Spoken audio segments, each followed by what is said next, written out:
मेरे को ये बता, वाटर में और अमोनिया में, तुम लोग के सबके लिए, हाँ, वाटर में और अमोनिया में किस में लोन पेयर बॉन्ड पेयर का रिपल्शन ज़्यादा होएगा? वाटर में ज़्यादा होएगा कि अमोनिया में ज़्यादा होएगा?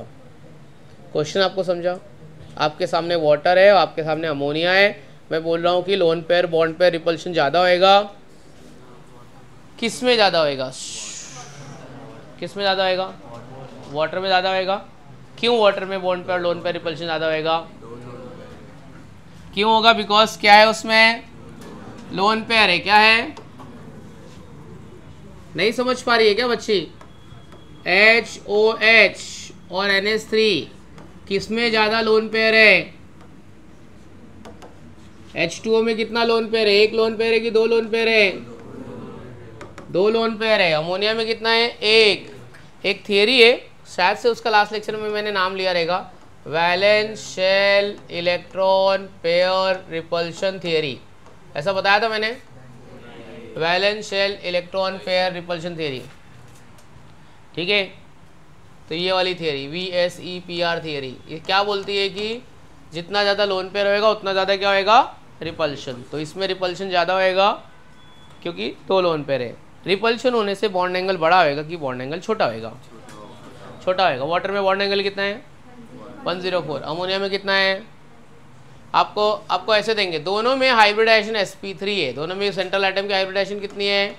sp3। इसका बॉन्ड एंगल 104 है, तो इसका है 107.5 क्यों है? 107 के आसपास क्यों है? तो आपको क्या बताने का? आपका आंसर क्या है? Because of lone pair repulsion. समझ में आया? बैठ जा। समझ गया ना तेरे को? देख, कुछ पूछा नहीं, लेकिन बाद में तेरे को पूछूंगा मैं, अपन बात करते। चल, हाँ, तेको ही। नाम क्या है तुम्हारा? वंशिका। ठीक है, वंशिका ही नाम है ना? बोल बेटा। देखो, मैं 3 ऑप्शन देता हूँ, रिपल्शन के बारे में सोचा। इनका मतलब क्या है?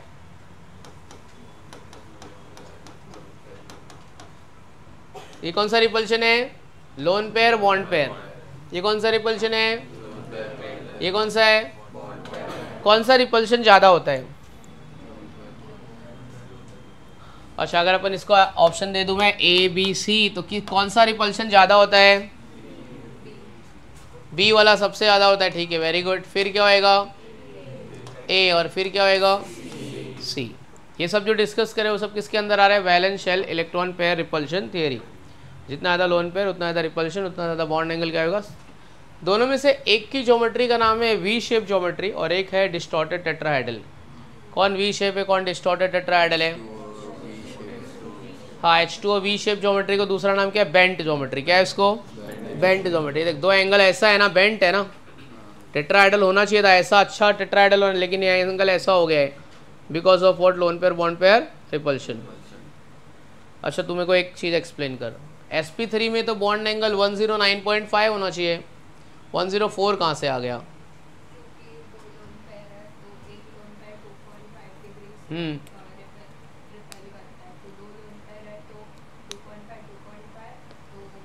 वेरी गुड, एकदम सही, पढ़ाई करके आई, वेरी गुड।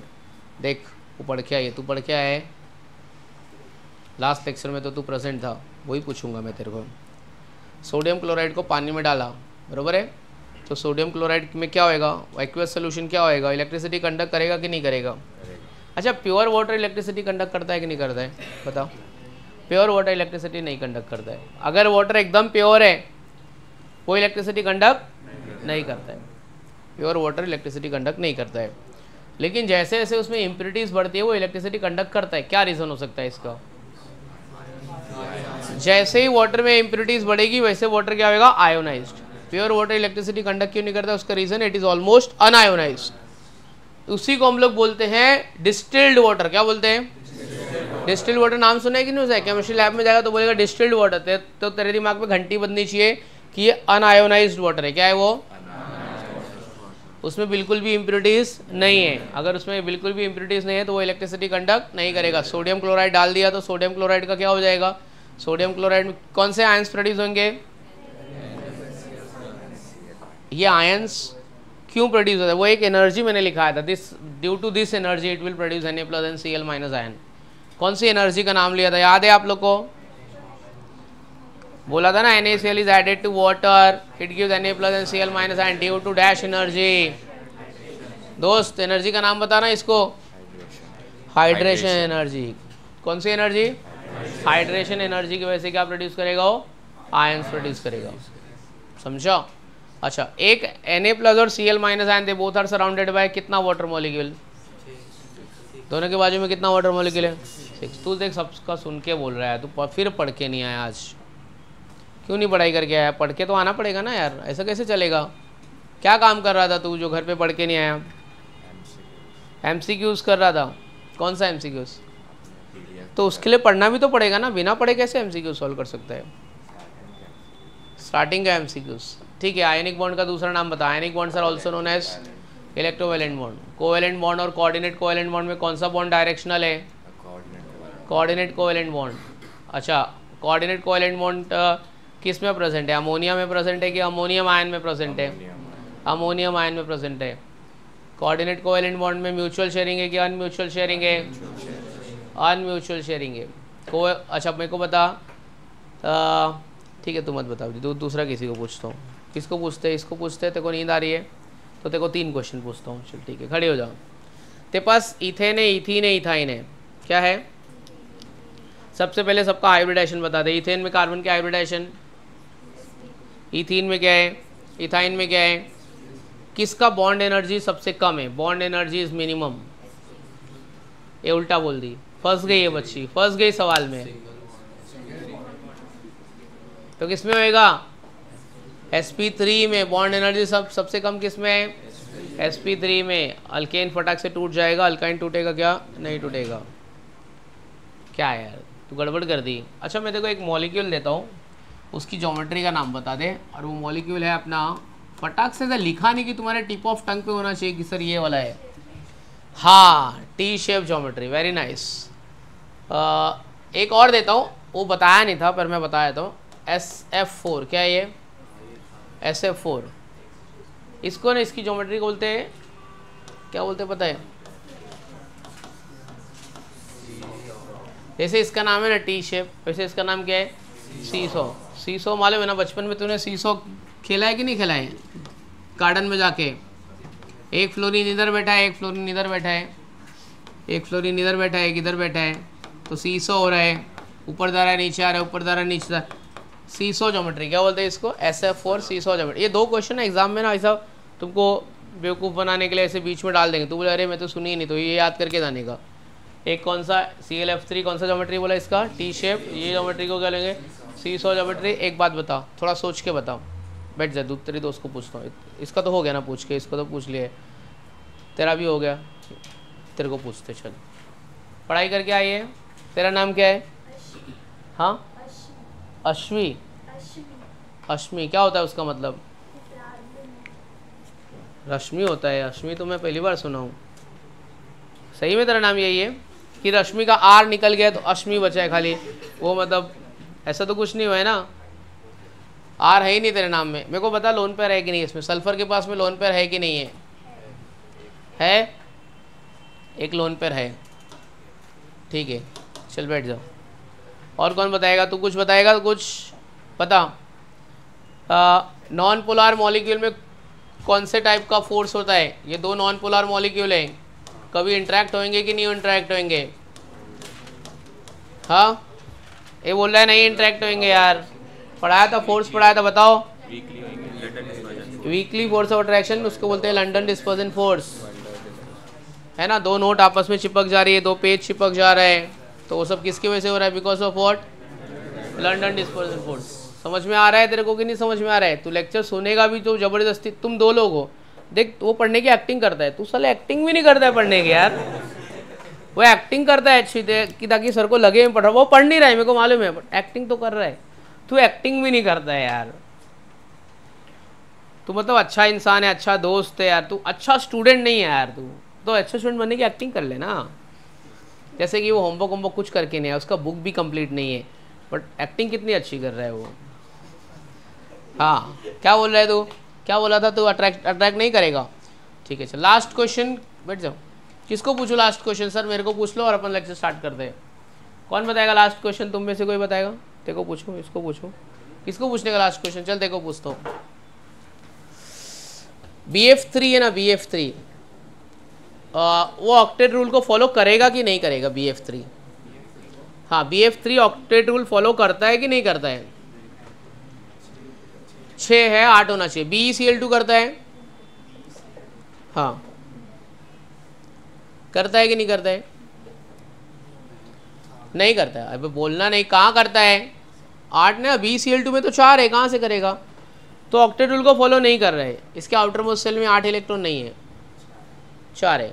तो क्या, तो ये इलेक्ट्रॉन डेफिशिएंट है कि इलेक्ट्रॉन रिच है? डेफिशिएंट है। तो इलेक्ट्रॉन लेगा कि देगा? इलेक्ट्रॉन लेगा। तो लुईस एसिड हुआ कि लुईस बेस हुआ? क्या हुआ? लुईस एसिड हुआ। समझा ना? बैठ जाओ। अच्छा, लास्ट लेक्चर में मैंने तुमको electrophile, nucleophile, carbocation, carbon and पढ़ाया था क्या? पूरा हो गया। इलेक्ट्रोफाइल, न्यूक्लियोफाइल, कार्बोकैटायन, कार्बोकैटायन उसके पहले ही पढ़ाया था ना। एसिड बेस थियरी भी हो चुका है ना। अभी है ना अपना चैप्टर खत्म होने को आया है, ठीक है। अगला आज का हेडिंग लिखना हाइड्रोजन बॉन्डिंग। और तुमने एक PDF अगर सॉल्व कर लिया है तो आज मैं दूसरा PDF भेजता हूँ मैडम को। सॉल्व कर रहे हो कि नहीं कर रहे हो बैठ के आपस में? देख, जो नहीं कर रहा है ना उसका एग्ज़ाम भी होएगा केमिकल बॉन्डिंग, तो फालतू तुम्हारा मार्क्स भी अच्छा नहीं आएगा। तो रोज़ का रोज़ MCQ सॉल्व कर। तूने करके आए कितने थे उसमें? आधे किए कि पूरे हो गए? आधे किए। चलो हेडिंग लिखो हाइड्रोजन बॉन्डिंग। ये कैसे कैसे? स्लो पढ़ना है, फास्ट पढ़ना है, धीरे धीरे, ठीक है। फास्ट कोई चीज़ मत करना। अगर इनकेस में कभी फास्ट जा भी रहो तो बोलो अरे सर इतना फास्ट पढ़ा है कुछ समझ में नहीं आ रहा है। आप डायरेक्ट मेरे को मुंह पे इंसल्ट कर सकते हो, सर फास्ट पढ़ा रहे हो कुछ समझ में नहीं आ रहा है, प्लीज़ थोड़ा स्लो पढ़ाओ। तो मैं स्लो पढ़ाऊंगा, तुमको बुलाऊंगा, 4 एग्जाम्पल कराऊंगा, ठीक है। नहीं, अपन स्लो ही करेंगे। हाइड्रोजन बॉन्डिंग एकदम आराम से, प्यार से, धीरे धीरे अपन पढ़ेंगे हाइड्रोजन बॉन्डिंग क्या होता है, क्योंकि बहुत पढ़ाने वाला हाइड्रोजन बॉन्डिंग के बारे में। हाइड्रोजन बॉन्डिंग देख, सबसे पहले तो नाम से क्लियर है कि बॉन्ड कौन बनाएगा, पर इसमें भी ये लोग ना अपने को बेवकूफ़ बनाते हैं। हाइड्रोजन के सारे बॉन्ड को हाइड्रोजन बॉन्डिंग नहीं बोलेंगे। हाइड्रोजन के सारे बॉन्ड को हाइड्रोजन बॉन्डिंग नहीं बोलते। ये क्या फालतू गिरी है सर? फिर हाइड्रोजन बॉन्डिंग दे दिया और बोल दिया H2 में हाइड्रोजन बॉन्डिंग है, हमने टिक कर दिया हाँ है, ले गलत आंसर। क्या को गलत? देख, ऐसा नहीं है कि हर बार गलत हो जाएगा। हाइड्रोजन बॉन्डिंग मतलब hydrogen atom is bonded with strong electronegative element. Hydrogen atom is bonded with which is small in size, which is small in.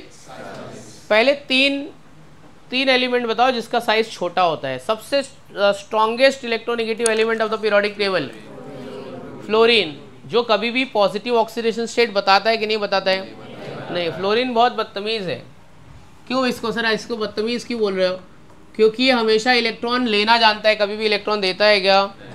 नहीं है। इसलिए फ्लोरीन की ऑक्सीडेशन स्टेट हमेशा क्या होगी? नेगेटिव, कभी भी पॉजिटिव नहीं होगी। लेकिन जो दूसरे हैलोजन है ना, दूसरे हैलोजन इससे थोड़े अच्छे है। तो ये फ्लोरीन बहुत फालतू है। तुम ज़्यादा करके 12th में आओगे ना तो रिएक्शन में तुमको फ्लोरीन मिलेगा नहीं। Fluorine, chlorine, bromine, iodine, astatine का तो बात भी नहीं करेंगे क्योंकि वो रेडियो एक्टिव है।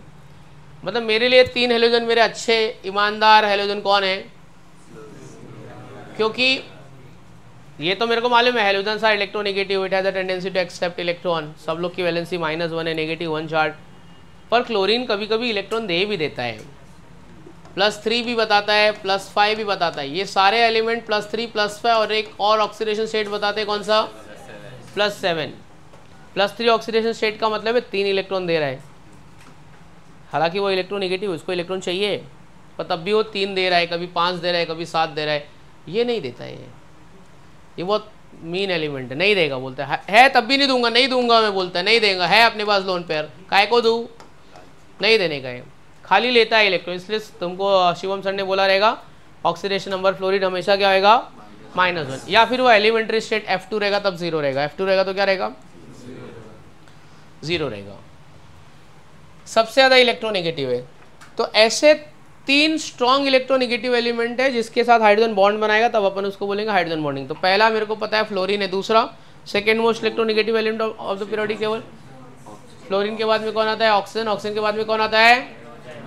नाइट्रोजन। मतलब HCl हाइड्रोजन बॉन्डिंग में नहीं आएगा, या तो अमोनिया आएगा NH, OH और FH। तो हाइड्रोजन बॉन्डिंग के लिए कौन कौन से एलिमेंट में बोल रहा हूं? F, O और क्या आएगा? N। ये 3 एलिमेंट के साथ में जब हाइड्रोजन बॉन्ड बनाएगा तो वो क्या होएगा? Hydrogen bonding. तो ये वाले आपकी हाइड्रोजन बॉन्डिंग में ये वाले एलिमेंट मिलेंगे हाइड्रोजन के साथ में, fluorine, oxygen and nitrogen. Fluorine, oxygen और नाइट्रोजन।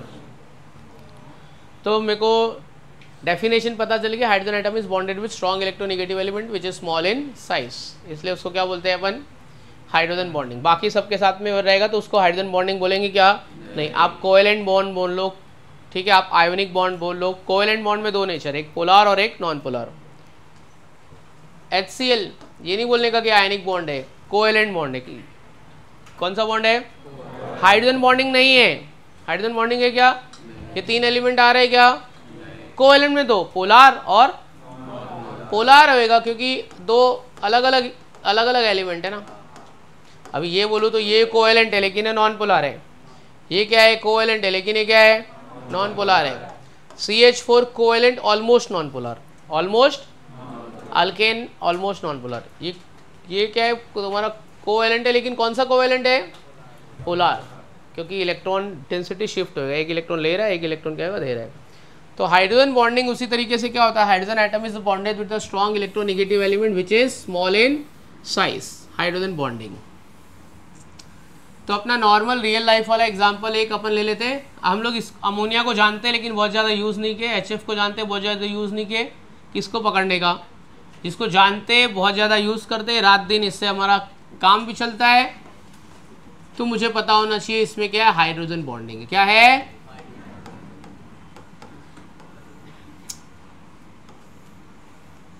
पोलर तो है ही है, पोलर है ना, पोलर है, इसकी वजह से इसमें क्या होता है? डायपोल डायपोल इंटरेक्शन भी होता है। क्या होता है? जितना ज़्यादा हाइड्रोजन बॉन्डिंग रहेगा उतना ज़्यादा क्या रहेगा? मॉलिक्यूल का स्ट्रेंथ। क्या रहेगा? मॉलिक्यूल का स्ट्रेंथ। वाटर को मैं हीट कर रहा हूँ तो 100 डिग्री तक वो टूटेगा नहीं। कितने डिग्री तक नहीं? 100 डिग्री तक वो वेपराइजेशन में जा रहा है क्या? पकड़ के रखा है। 100 डिग्री तक जा रहा है क्या? वो नहीं जा रहा है। 100 डिग्री के बाद क्या होगा वो? तो 100 डिग्री तक वाटर सस्टेन कर रहा है। रीज़न क्या है? Because of what? Because of what? Hydrogen bonding. Hydrogen bonding है, इसकी वजह से आयोनाइज हो रहा है, आयोनाइज हो रहा है, इसकी वजह से क्या हो रहा है? डायपोल डायपोल क्या हो रहा है? इंटरेक्शन हो रहा है। एक मेरा सवाल है, शायद से अपन ने क्लास में डिस्कस किया था कि नहीं किया था, याद नहीं आ रहा है मेरे को। पानी का कलर होता है कोई? पानी को फ्रीज कर दिया, पानी का बर्फ बना दिया तो वो तो वाइट दिखता है। आइस जो है वो वाइट कलर की दिख रही है, पर वाटर क्या है? कलरलेस है। वही पानी को मैं जमा रहा हूँ तो ये क्या फालतूगिरी है रे? Water is colourless but ice white colour का होता है। ऐसा क्यों? कोई आंसर देगा? आप अपने फालतू आंसर भी दे सकते हो। मेरे को मुझे तुम्हारा आंसर सुनना है, रॉन्ग रहेगा चलेगा मेरे को। क्वेश्चन समझ में आया? मेरा सवाल समझ में आया? क्या सवाल है? Water is colourless but ice is white in colour. सबने देखा है ना आइस, जम्मू कश्मीर में बर्फ, शिमला मनाली बर्फ वाइट है ना, पहाड़ वाइट कलर से ढका हुआ है, पूरा आइस है, सफ़ेद चादर से ढकी हुई पहाड़, ज़मीन जहाँ पे है ना। क्या को रे? क्या फालतूगिरी है? पानी का कलर नहीं है तो आइस वाइट कलर का कैसा हो गया? यस बताइए कुछ आपकी ओपिनियन से बताओ। मुझे राइट आंसर तो पहले चाहिए नहीं, आपके दिल में जो भी है वो खुल के बोलो। कभी कभी क्या होता है, मतलब बच्चे को मालूम रहता है आंसर, में इतना चिल्लाता डांटता वो देख के बोलता है भाग, बोलना ही नहीं है मेरे को, जा कुछ भी बोलो रॉन्ग बोलेगा। ऐसा नहीं है, बोल, दिल खोल के गलत बोल। अबे यार केमिस्ट्री थोड़ी लगाने का है इसमें, स्ट्रॉन्गली बॉन्डेड। और क्या बोलना चाहता है? ठीक है, और बोल ले, तेरे दिल में जो है सब बोल रहा है। ठीक है, अच्छी बात बोला। और क्या बोलना है? हाँ बोलो बच्चों। अनपेड इलेक्ट्रॉन कहाँ बात करे यार, ये बहुत ज़्यादा केमिस्ट्री बता रही है। ठीक है, और ठीक है, वेरी लो टेम्परेचर। हाँ तो क्या करूँ? ये क्या है? ये कौन सा लॉजिक है? ये तो सबको भिखारी को भी मालूम है यार। तू समझ ले कि तेरे को एक ऐसा, तेरे को ये वाला आंसर ना भिखारी को तेरे को एक्सप्लेन करने का कि आइस वाइट कलर का है लेकिन ये वाटर कलरलेस है, तू कैसे उसको बोलेगा अनपेड इलेक्ट्रॉन है? बोलेगा दिखाओ भैया कहाँ अनपेड इलेक्ट्रॉन है। हमारे पानी में तो अनपेड इलेक्ट्रॉन नहीं दिख रहे हैं।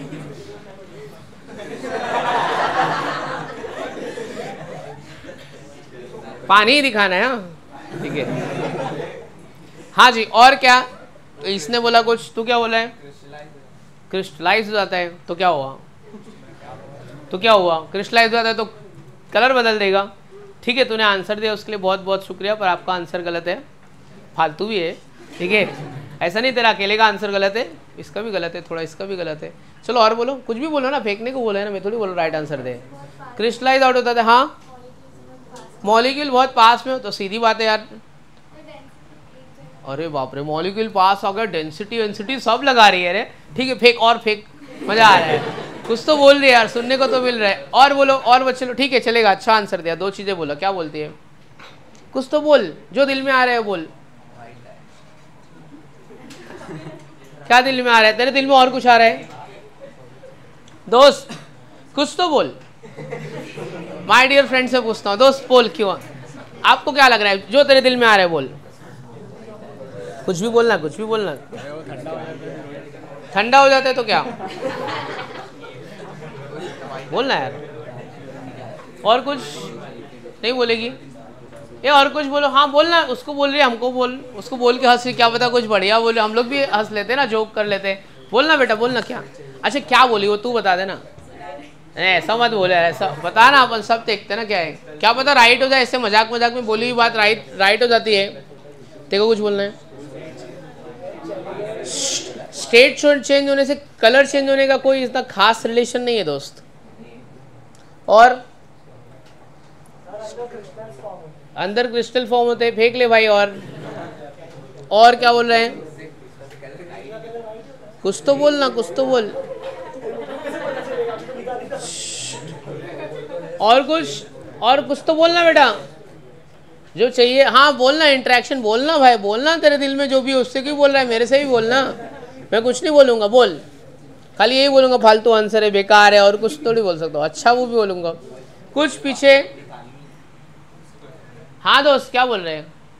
बोल देना जो दिल में है बोल। इंटरेक्शन क्या बोल रही है? बर्फ होने के लिए थोड़ा नाइट्रोजन लगता है। तेरे फ्रिज में कोई नाइट्रोजन गैस डाल के जाता है? क्या बोलती है? कुछ तो बोल, कुछ भी बोल दे, ऐसा बेकार सा फालतू सा आंसर। तुम लोगों को कुछ बोलना है? कुछ तो बोल। क्यों आइस वाइट कलर का हो जाता है यार? बोलना है यार, बस क्या ऐसे फेंकते फेंकते बच्चों ने राइट आंसर सब क्लास में ऑलमोस्ट दिया है। हर चीज रंग बदल देती है। क्या बता रहा है यार भाई? अरे कुछ तो बोलो यार। ये पता है स्कूल सेक्शन में भी पढ़ाया था यार, ये स्कूल सेक्शन में भी पढ़ाया है, आईसीएससी में है ये क्वेश्चन। अच्छा एसएससी बोर्ड है? इतने अमीर बोर्ड में सब नहीं पढ़ाते ये सब अपन नहीं पढ़ते, गरीब लोग आईसीएससी सीबीएसई वाले को पढ़ने दे। चलो अच्छा ठीक है। आपको क्या किसी और को कुछ आंसर देना है? तेरा थोड़ा आंसर राइट था। तेरे को पता है तूने क्या मेरे को आंसर बोला था? खुद ही भूल गया बेचारा वो। तेरा आंसर राइट था, बता। हाँ जोर से बोल, जोर से। क्या बोला था? इम्प्योरिटी के कारण। यही राइट आंसर है। मैं बोला ना ऐसा मजाक मजाक में फेंको राइट हो जाता है। उसको ये पता भी नहीं था कि उसका आंसर राइट है। देख वाटर कैसा है? कलरलेस है। वाटर कैसा है? लेकिन वो वाटर में डिसॉल्व्ड एयर भी प्रेजेंट है। कोई एक बच्चा क्रिस्टल बोल रहा था, बराबर है? Crystal lattice. अभी मैं अपने को मालूम है कि लिक्विड में वॉइड स्पेस होता है, तो वाटर में प्रेजेंट है डिसॉल्व एयर। क्या प्रेजेंट है? मतलब जब मैं वाटर को फ्रीज करूंगा, ये सब मैं तुमको क्या पढ़ा रहा हूँ? Hydrogen bonding. क्या पढ़ा रहा हूँ ये सब? अपने को पता है ना कि लिक्विड मॉलिक्यूल में क्या होता है? Particles are away from each other, है ना? सॉलिड में पार्टिकल्स कैसा होता है? Closely packed. और लिक्विड में पार्टिकल्स कैसा होता है? Loosely packed. तो वाटर के मॉलिक्यूल में डिसॉल्व्ड एयर प्रेजेंट है। तो थोड़ा क्लोज थी। Atmospheric air, nitrogen, hydrogen, carbon dioxide, सब क्या प्रेजेंट है? डिसॉल्व्ड एयर प्रेजेंट है। तो जब मैं पानी को फ्रीज कर रहा हूँ तो उसके क्रिस्टल लैटिस में वो गैस ट्रैप्ड हो गई है। क्या हो गई है? ट्रैप्ड हो गई है। जो व्हाइट कलर दिख रहा है, जितना व्हाइट है समझ जाने का, उतना वाटर क्या है? इम्प्योर। उतना वाटर क्या है? तो क्या सर अगर हम लोग वाटर को प्योर करके फ्रीज करें तो वो क्या कलरलेस दिखेगा? बिल्कुल कलरलेस दिखेगा, बिल्कुल।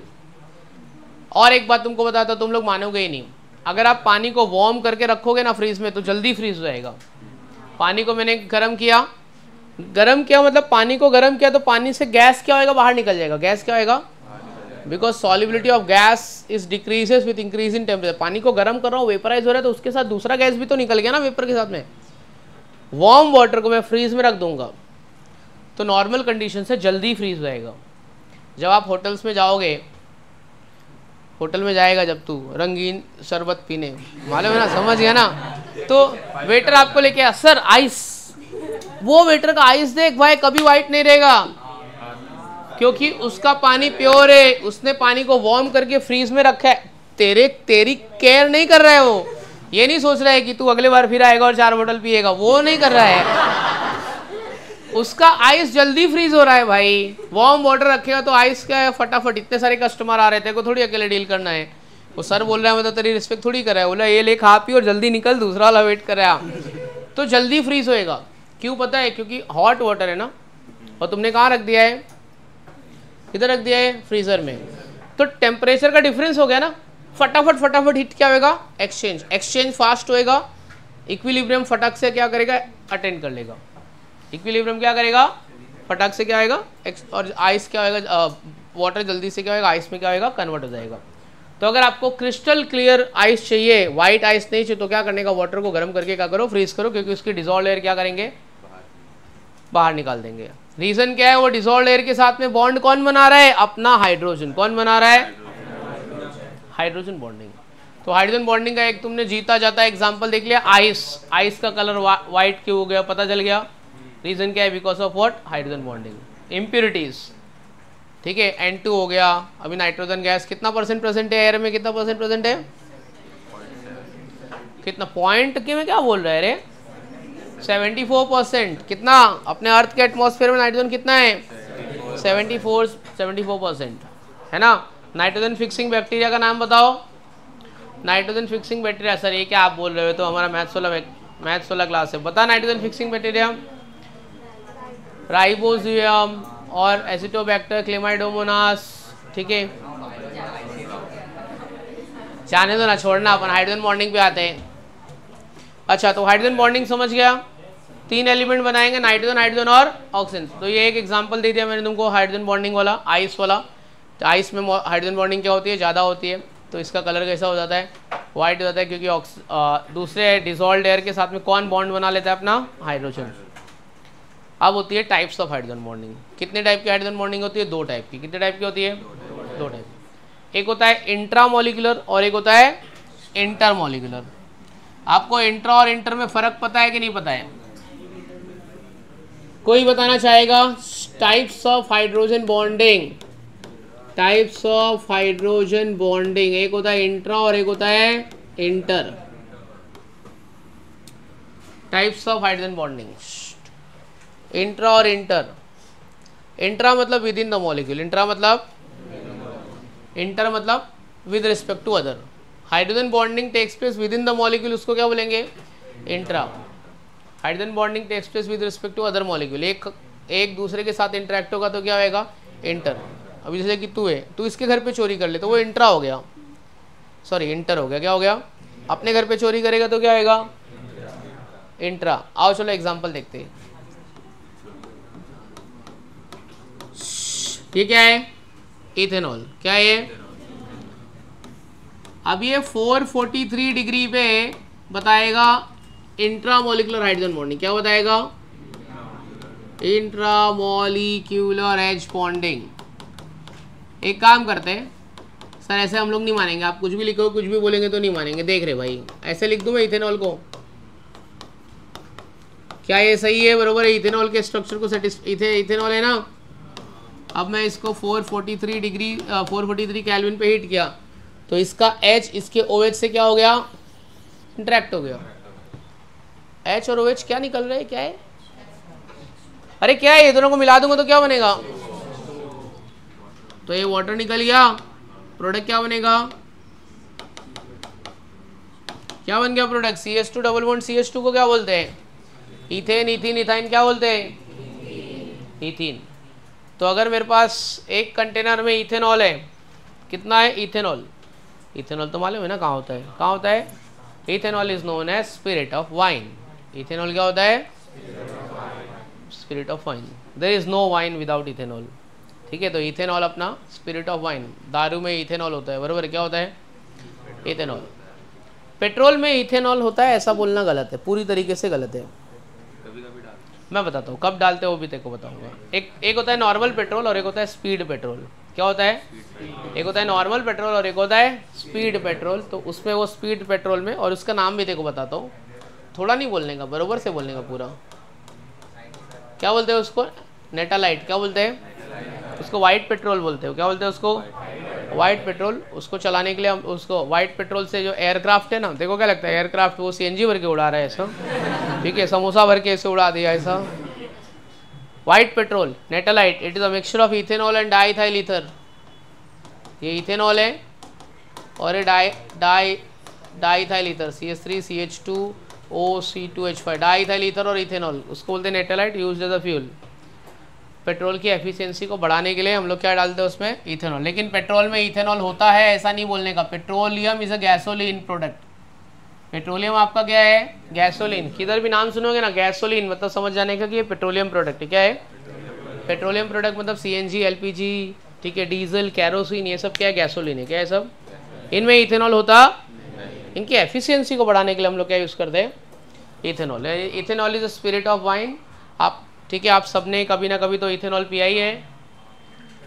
अरे आप जब छोटे बच्चे थे आपकी माँ ने आपको दारू पिलाया है, ग्राइप वाटर पिलाया है कि नहीं पिलाया है? ग्राइप वाटर पिलाया रहेगा। तेरी मम्मी को पूछ, तेरे को कैसे पता? तू तो छोटा था, तू थोड़ी मांग रहा होगा, भूख लगी ला ग्राइप वाटर। ये बच्चा बोल रहा है कि ये इथेनॉल नहीं पिया है। तू नहीं पिया इथेनॉल? तेरा नाम क्या है? अली नाम है। हमारे इस्लाम में शराब हराम है, बरोबर है? तू यही बोलना चाहता है, मैं डायरेक्ट बोलता हूँ। अरे every syrup contains ethyl alcohol, every cough syrup, कोई भी टॉनिक है ना, हर उसमें क्या इथाइल अल्कोहल है। Every syrup contains ethyl alcohol, हर एक सिरप में क्या है? इथाइल अल्कोहल है। तभी तू ना बोल रहा, बट इनडायरेक्टली कहीं ना कहीं तो पी लिया है अपन ने, पर जाने देते हैं, ठीक है। उसमें क्या है? इथेनॉल है। टॉनिक्स में क्या होता है? Ethyl alcohol. Syrup, cough syrup, सब में क्या होता है? इथेनॉल। तुमने पता नहीं सुना है कि नहीं सुना है, अगर तुम लोग थोड़े अमाउंट में ना, मतलब इथेनॉल कंज्यूम करो ना, it is very good for health. आपकी मेटाबॉलिक एक्टिविटी के लिए अच्छा है। आपका ब्लड का क्या होता है? प्यूरिफिकेशन। अरे मैं सही, मतलब ऐसा मैं अपने इधर भी नहीं बोल सकता हूँ, मेरे घर पे जाके मैं भी नहीं बोल सकता हूँ, मैं, मेरे को भी बाहर निकाल देंगे। 30 ml 60 ml अगर कोई इंसान दारू पी रहा है ना, तो उसका हेल्थ बहुत अच्छा है। और अगर तुमको ये, अगर आपको लग रहा है, आप ना इंटरनेट पे जाके चेक करना, जापान में सर्वे हुआ था 3 टाइप के लोगों का, एकदम रियल न्यूज़ है। एक वो टाइप के का लोग जो दारू बिल्कुल नहीं पीते, एक वो टाइप के लोग जो एकदम बेधड़क बिंदास रोज दारू पी रहे, मतलब रोज शाम को एक खंबा मांगता है उनको। तीसरा ओकेजनली दारू पी रहे। तो 3 टाइप के लोग समझ गए, रोज दारू पीने वाले, कभी दारू ना पीने वाले, और कभी कभी दारू पीने वाले। आपको पता है उनमें से सबसे ज्यादा एज किसकी निकली?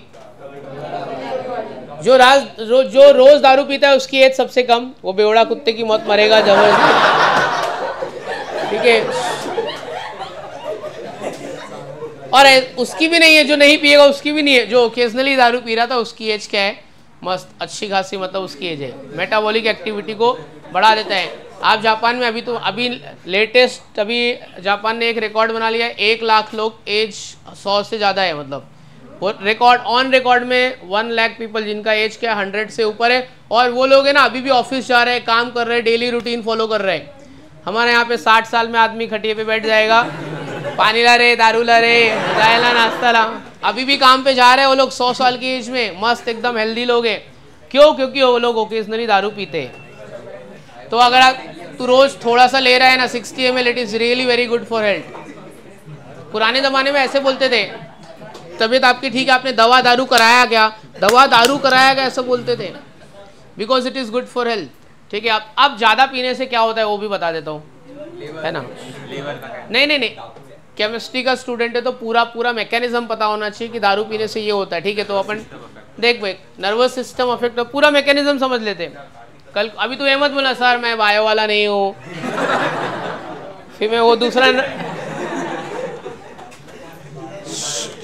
आपकी दारू में क्या होता है? इथेनॉल। सुन रहे बाबा, देसी दारू में इथेनॉल ज्यादा होता है। देसी दारू जो होती है ना, देसी दारू, अब ऐसा लग रहा है दारू का ही लेक्चर है यार, हाइड्रोजन बॉन्डिंग छोड़ के दारू होता है।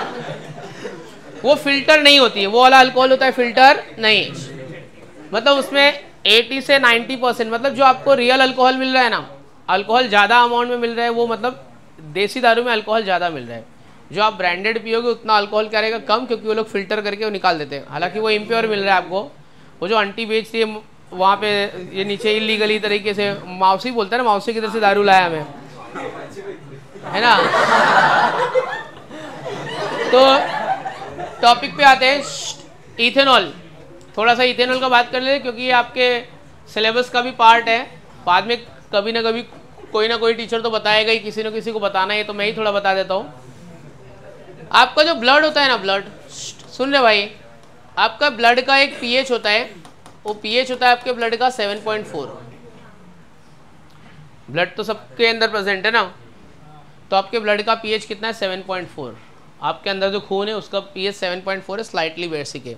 यूरिन जैसा होता है वो स्लाइटली एसिडिक होता है, ठीक है। तो ये कुछ मालूम है, ब्लड का पीएच 7.4।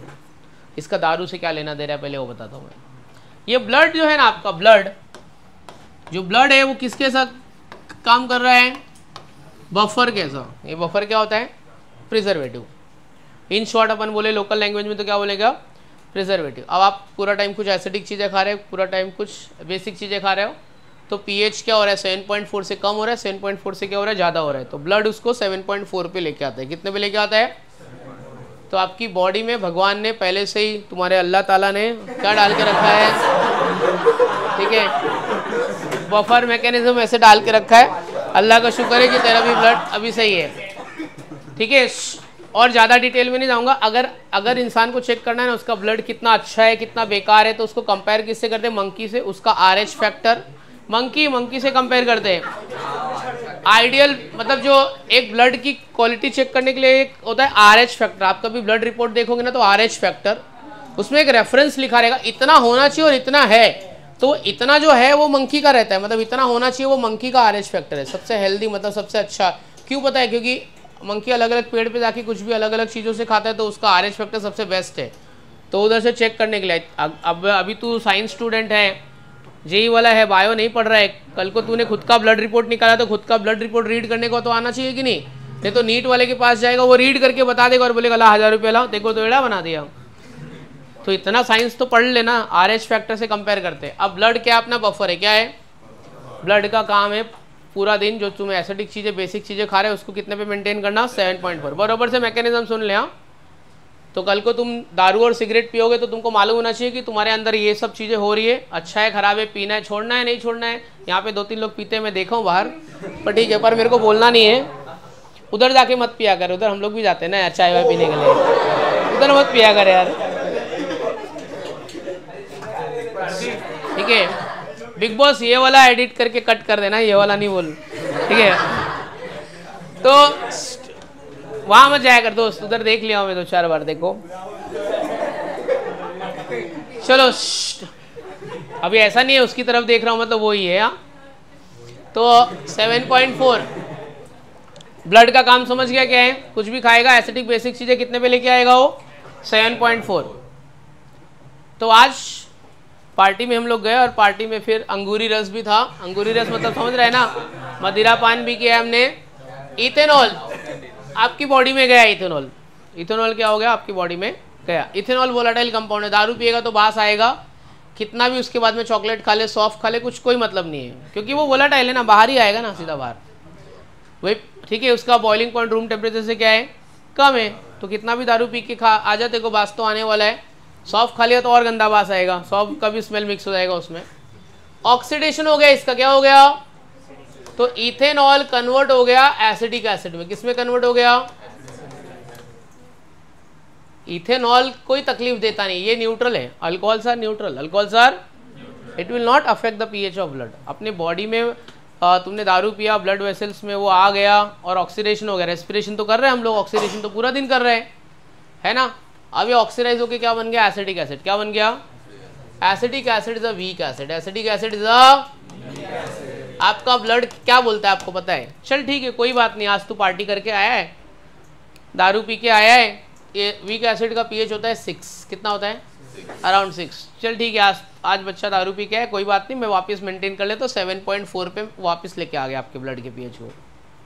दूसरे दिन तू वापस पार्टी करके आया है, फिर पार्टी करके आया, फिर 7.4 से नीचे 6 हो गया।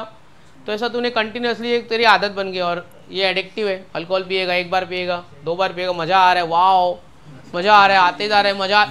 वो मज़ा आने का एक अलग रीज़न भी है, वो भी मैं तुमको बताऊंगा, पर फिलहाल आज डिस्कस नहीं करेंगे, ठीक है? हाँ मज़ा आ रहा है ना सर, वो सब हटाओ छोड़ो, यही डिस्कस करते हैं। तो अगर तो अल्कोहल पी के आया, पीएच कितना हो गया, ब्लड का पीएच कितना हो गया? 6। ब्लड आपका बोलेगा चल छोड़, जान दे, अपन 7.4 पे मेंटेन कर देते। एक बार किया, 2 बार किया, 1 साल किया, 2 साल किया, सुनना तू पीते जा रहा है।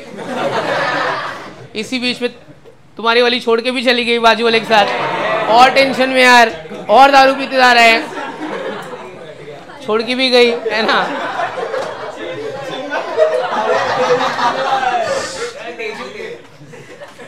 और दारू पी लिया डिप्रेशन में, तो फिर क्या है?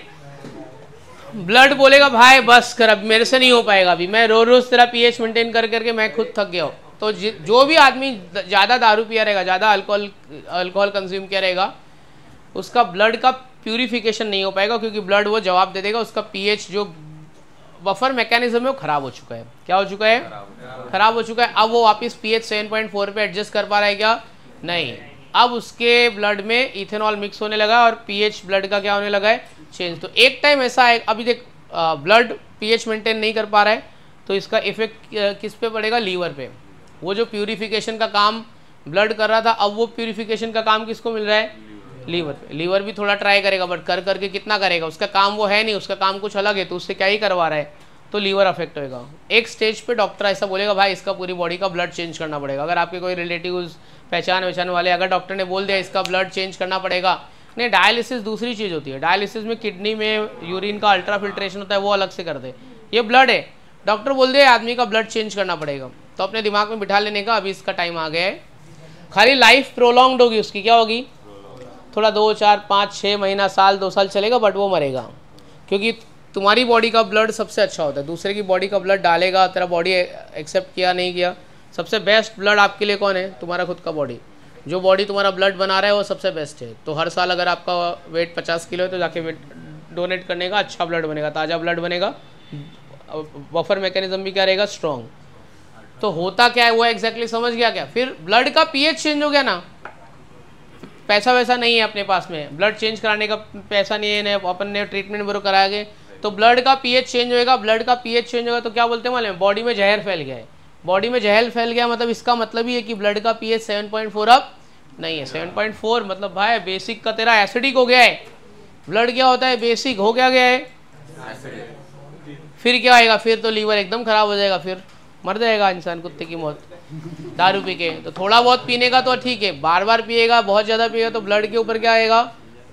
लीवर पे लोड आएगा, और वो बोले जा मैं तेरे ब्लड का पीएच नहीं मेंटेन करता हूँ, जा।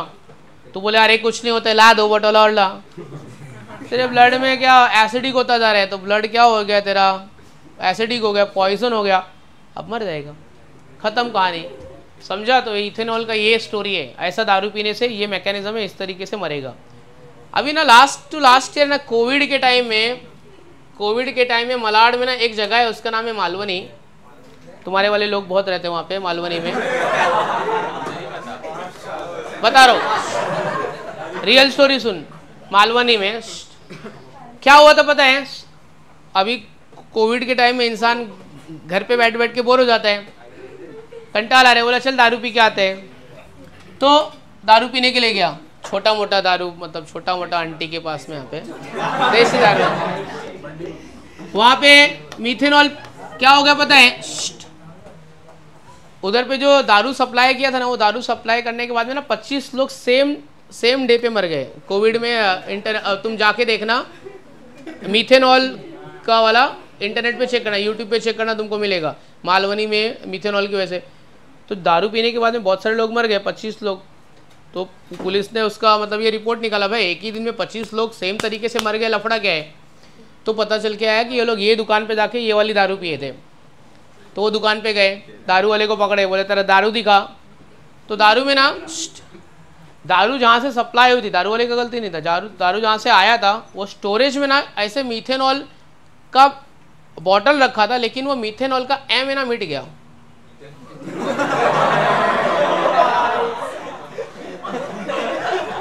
मीथेनॉल का एम क्या हो गया? अब वो सप्लायर ने उसको तो इथेनॉल दिखा, ले उठा के दा और जाके पी लिए, वो लोग ने मर गए। ये रियल स्टोरी है, मर गए वो लोग, बहुत सारे लोग। अगर तुमने मीथेनॉल पिया तो क्या होएगा, तुमको ये भी बता देता हूँ मैं। अगर आपने मीथेनॉल पिया तो सबसे पहले you will lose your vision, आपकी आंखों की रोशनी जाएगी। आपकी आंखों की क्या होगी? रोशनी जाएगी, बिकॉज मीथेनॉल CH3OH ऑक्सीडाइज होएगा, बॉडी में फॉर्मिक एसिड बनाएगा। क्या बनाएगा? Formic acid. आंखों की रोशनी आपकी चली जाएगी। 2.5 घंटे के अंदर अगर आपको ट्रीटमेंट नहीं मिला तो फिर आप मर जाओगे। मतलब 2.5 घंटे है आपके पास में। वैसे आपको तो डॉक्टर बनना नहीं है, बट कोई बाय मिस्टेक अगर आपके साथ ऐसा केस हो गया, 2.5 घंटा तेरे पास है, तूने क्या पी के आया है? मीथेनॉल। तेरे बॉडी में क्या बना? Formic acid. 2.5 घंटे है तुम्हारे पास, 2.5 घंटे में तुमको बचने का है। क्या करेंगे बताओ? चलो चलो मान लो कि कल को मान लो कि तू इंजीनियर नहीं होकर डॉक्टर बन गया। चल, बाय मिस्टेक तूने नीट का एग्जाम दे दिया और तू MHCT और JEE फेल हो गया, नीट क्लियर हो गया, डॉक्टर बन गया। तेरे पास पेशेंट आ गया और तेरे को पता है कि वो मीथेनॉल पी के आया है और तेरे को बचाने गया उसको, पर अपन तो नीट स्टूडेंट है ही नहीं, अपन तो ऐसे ही डॉक्टर बने, झोला छाप डॉक्टर बने। तो क्या करेगा? अपने दोस्त को फोन लगाएगा, रॉन्ग नंबर पे बाय मिस्टेक उठा लिया, वो बोलेगा एक काम कर, पहले 5 लाख रुपया भरवा, पहले पैसा लेते हैं अपन, पर पैसा भी तेरा दे दिया। अभी क्या करेंगे? 2.5 घंटा है तुम्हारे पास, 2.5 घंटा जो भी करने 2.5 घंटे में करने का, क्योंकि pH चेंज हो रहा है ब्लड का। 7.4 से 6 पे आ रहा है। मीथेनॉल वीक एसिड है कि स्ट्रॉन्ग? फॉर्मिक एसिड बॉडी में बन गया है, ब्लड में मिल गया है। वीक एसिड है कि स्ट्रॉन्ग एसिड है? अबे गधे लोग, फॉर्मिक एसिड वीक एसिड होता है। फॉर्मिक एसिड कैसा है? जितने भी कार्बोक्सिलिक एसिड है सबके सब क्या है? वीक है। सबके सब क्या है? वीक एसिड है। तो क्योंकि pH, ब्लड का pH बदल रहा है, ब्लड क्या हो रहा है? पॉइजन बन रहा है, क्योंकि 7.4 से pH 6 पे आ रहा है। कितने पे आ रहा है? 2.5 घंटा है, बचाने का है। तो वीक एसिड के इफेक्ट को खत्म करने के लिए हम लोग क्या देंगे पेशेंट को? क्या देंगे? बेस। कोई भी एक बेस का नाम बताओ, कोई भी एक बेस बोलो ना, कोई भी एक बेस। NaOH। तो पेशेंट को दे दिया NaOH, उसके पास 2.5 घंटे में मरना होगा, आधे घंटे में मर जाएगा, तेरे को जेल हो जाएगी। अरे भाई तूने क्या कर दिया मालूम है? तूने क्या कर दिया? तूने जल्दी मार दिया, उसके 2 घंटे भी छीन लिए। वो 2 घंटे थे उसके पास, कुछ तो करता हो, कुछ तो करता हो। 2 घंटा था। सुन सुन, अभी देख लेते इसने जो बोला उसका क्या मतलब है। ब्लड का pH 7.4 से 6 हो रहा था, धीरे धीरे आराम से 2.5 घंटा थे। इसने ना NaOH डाल दिया और 7.6 से डायरेक्ट 14 हो गया, ले और जल्दी मर गया। उसकी जिंदगी तूने छीन ली 2 घंटे के NaOH डाल के। क्या है यार, एक क्राइम कर दिया रे तूने। सीधा 14, 7.6 से डायरेक्ट 14। 2-2.5 घंटा छोड़, आधे घंटे में खत्म कहानी। 5 लाख भी ले लिए, बाहर आके सॉरी बोलेगी, बस सॉरी हम नहीं बचा पाए। ये बोल रहा है अच्छा है, उसको जल्दी मर जाएगा। रुकना यार, क्या पता बचा भी सकते थे। तो स्ट्रॉन्ग बेस नहीं डालेंगे। स्ट्रॉन्ग बेस क्या डालेंगे उसकी बॉडी में? वीक बेस डाल दो, कोई भी वीक बेस। सोडियम बाइकार्ब, अरे 6 रुपए का इनो खरीद के ला, पानी में घोल के उसको पिला दे। तेरा 5 लाख रुपए का कमा लिया, तू 6 रुपए का इनो दिया है उसको, सोच बच गया हो। इतना बड़ा, इतना मार्जिन लेवल देख, 5 लाख रुपया कमाने तो 6 रुपए का इनो मिला के उसमें दे दिया है। Drip of saline, sodium carbonate bicarbonate, ठीक है। इसके हिसाब से फायदा हो गया ना, मतलब वो मरेगा तो 2 किडनी विडनी वो सब निकाल लेगा पोस्ट, तो ज़्यादा फायदा हो गया। ऐसा ही हो रहा है आज के टाइम में, इसलिए मतलब कोविड के टाइम में पेशेंट को मार ही दे रहे, खत्म, जा मर गया जा। तो ये सब सीन है। सब कुछ किसकी वजह से हो रहा है? Hydrogen bonding. ये सब किसकी वजह से हो रहा है? Hydrogen bonding. समझ में आया? तो ये मीथेनॉल इथेनॉल की स्टोरी है। अब मैं ज़्यादा दारू डिस्कस नहीं करूँगा मैं, ठीक है। तो रुकना ज़रा, रुक, अब हाँ क्या बोलने का? देने से वो लेट मरेगा क्या? अरे वो नहीं मरेगा, ठीक हो जाएगा। सोडियम बाइकार्बोनेट है, वीक एसिड को वीक बेस ने क्या कर दिया? Neutralise. Weak acid weak base neutralisation हो गया, मतलब बच जाएगा, समझा? अच्छा सुन रहे, यहाँ पे 440 पे क्या हुआ है? इंट्रा हुआ है कि इंटर हुआ है? Intra molecular hydrogen bonding with in the molecule. अब अगर मैं इथेनॉल को हीट कर रहा हूँ अपन इथेनॉल, ठीक है, इसको मैं हीट कर रहा हूँ 413 केल्विन पे। 443 से ज़्यादा है कि कम है? कम है। ज़्यादा है कि कम है? हाँ, तो इथेनॉल H2SO4 अपन ने डाला है। पहले 443 वाला बता दे रहा हूँ। 443 पे इथीन आया था। क्या आया था? इथीन। रीज़न क्या था? Because of which hydrogen bonding? Intra molecular H bonding, ठीक है। H अपने ही OH से इंटरेक्ट हो गया था, अपने मॉलिक्यूल में H OH से इंटरेक्ट हो गया और इसने इथीन दे दिया है। लेकिन अगर 413 केल्विन पे होगा, कितने पे होगा बच्चों? तो इसमें जो प्रोडक्ट बनेगा वो दूसरा प्रोडक्ट आएगा, उसको बोलते हैं ईथर। क्या बोलते हैं उसको? कितना इथाइल ग्रुप है? एक इथाइल ग्रुप है कि दो है? दो है, डाई इथाइल ईथर। क्या बनेगा? क्यों बनेगा? रीजन है because of inter molecular hydrogen bonding. Because of what? ये देख, एक इथेनॉल दूसरे इथेनॉल से क्या हो रहा है? इंटरेक्ट हो रहा है। ये हीट कर रहा है, H2SO4 डिहाइड्रेटिंग एजेंट होता है। H2SO4 क्या हो रहा है? कितने पे हीट कर रहे हैं? ये देख क्या निकल गया? H2O। क्या बन गया? C2H5O C2H5।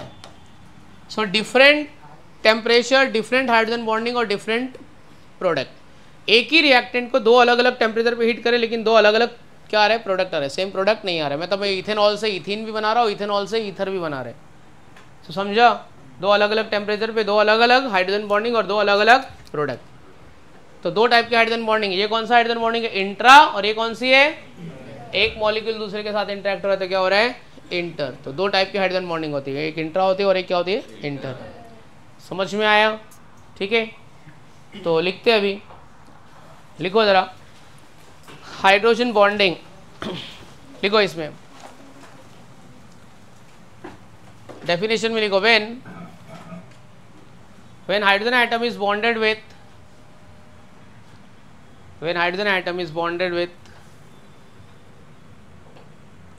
strong electronegative element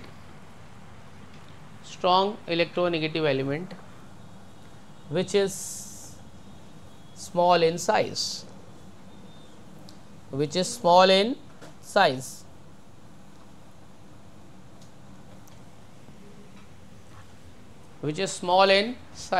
is called hydrogen bonding. Is called hydrogen bonding, such as FO and N. Such as क्या होगा? क्या लिखोगे? हाँ, एग्जाम्पल HF, H2O, NH3। चलो लिख के लो अभी।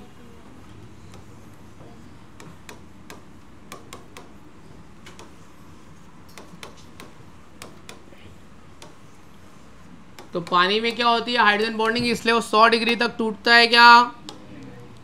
नहीं टूटता है। ये H और OH क्या हो रहा है? इंटरेक्ट हो रहा है। तो 100 डिग्री तक ये बंधा हुआ रहता है। 100 डिग्री तक टूटता है क्या? नहीं टूटता है। एक एक्सपेरिमेंट बता रहा हूँ, वो जाके तुम लोग पढ़ लेना। अब सब मैं नहीं बताऊंगा, वो तुमको सिलेबस में नहीं, बट तो भी जनरल नॉलेज के लिए मालूम होना चाहिए। फ्रॉग वाला एक्सपेरिमेंट, पता है? पानी को मेंढक को पानी में उठा के डालो, उसको हीट करो, 100 डिग्री तक वो नहीं जाएगा। पता है तुमको? 100 डिग्री तक वो जंप नहीं करेगा। पता है कि नहीं पता है? मेंढक को उठा के पानी में डालो, उसको हीट करो। जो मेंढक जो रहता है और जो फिश रहता है ना, फिश, उसकी बॉडी का एक प्रोसेस होता है। वो प्रोसेस को क्या बोलते हैं पता है? कि तुमको पता होना चाहिए being a science student. Poikilothermic, body उसकी हीट रेजिस्टिव है, सराउंडिंग के हिसाब से टेम्परेचर को क्या करेगी, एडजस्ट करेगी। फिश में भी ऐसा होता है। क्या होता है बताए तो, साइंस स्टूडेंट है, क्या पता तुमको आगे पढ़ने को मिला कि नहीं मिला, एक्सपेरिमेंट ये। ठीक है, तो ये क्या होएगा बताए, पानी को अपन हीट कर रहे, मेंढक ने पानी के हिसाब से अपना ये टेम्परेचर एडजस्ट कर लिया, और हीट कर लिया और एडजस्ट कर लिया। बोलता है नहीं जाने का है, अपने पास में प्रॉपर्टी है टेम्परेचर एडजस्ट करने की, और हीट किया, एडजस्ट किया, एडजस्ट किया, एडजस्ट किया, एडजस्ट किया, एडजस्ट किया, 100 डिग्री तक एडजस्ट किया। अब है ना 100 डिग्री के बाद में ना उसकी वाट लग गई, उसे टेम्परेचर बेयर हो रहा है क्या, और वो एडजस्ट भी नहीं कर पा रहे हैं। अब वो क्या करेगा, क्या करेगा, वो नहीं मार पाएगा। क्यों, क्योंकि उसने पूरी एनर्जी क्या की है, टेम्परेचर एडजस्ट करने में लगा दी, अब वो मर जाएगा उसमें। तो मेंढक को पता ही नहीं चलता है कि अब मेरा ऑप्टिमम कंडीशन चला गया है, पूरी एनर्जी उसने किधर लगा दी है, हाँ, अब उसको जाने का है, जंप करना है, अब उसकी वाट लग रही है, उसकी औकात से ज़्यादा हो गया टेम्परेचर, बाहर जाना, लेकिन वो तो अब भी जा पाएगा क्या, वो अपनी क्या पूरा एनर्जी उसने टेम्परेचर एडजस्ट कर, हीट एक्सचेंज करने में यूज़ कर लिया, अब वो मर जाएगा। ये वाला एक्सपेरिमेंट जाके यूट्यूब पे देख लेना, लाइव एक्सपेरिमेंट भी लोगों ने करके दिखाया है। मेंढक को चर्बी थी ना, स्टार्टिंग में ही निकल जाने का था ना, वो तो ऐसे ही पड़ा था, 10 औंधे, 20 औंधे, 30 औंधे, 40, 50, 60 चलता है, अभी और गर्म करो, और गर्म करो, उसको ही चर्बी थी ना, ऐसे थोड़ा हीट चेंज हुआ तो निकल जाने का था ना। कुछ एनिमल होते हैं उनको थोड़ा भी हीट, मतलब उसको पता चलता है तो क्या होते हैं, वो ज़मीन के अंदर घुस जाते हैं। अगर तुम लोग बायो में ऐसे बायो वाले लोग को पूछोगे तो बता देंगे। चलो फिर उनको लगता है कि क्लाइमेट चेंज हो गया, चलो अब बाहर आते हैं, फिर बाहर आ जाते हैं। अभी आपने देखा रहेगा कि कितने सारे कीड़े मकोड़े रेनी सीजन में ही कहाँ पे था, अभी तो कहाँ चले गए। आपको लगता है बारिश के पानी से आए, अरे बारिश के पानी से थोड़ी आया है, वो अपने आप को बचाने के लिए ज़मीन के अंदर घुस गया था, अब पानी अंदर घुस गए तो वो बाहर आ गया। तो वो तो एक एग्जाम्पल है मेंढक वाला।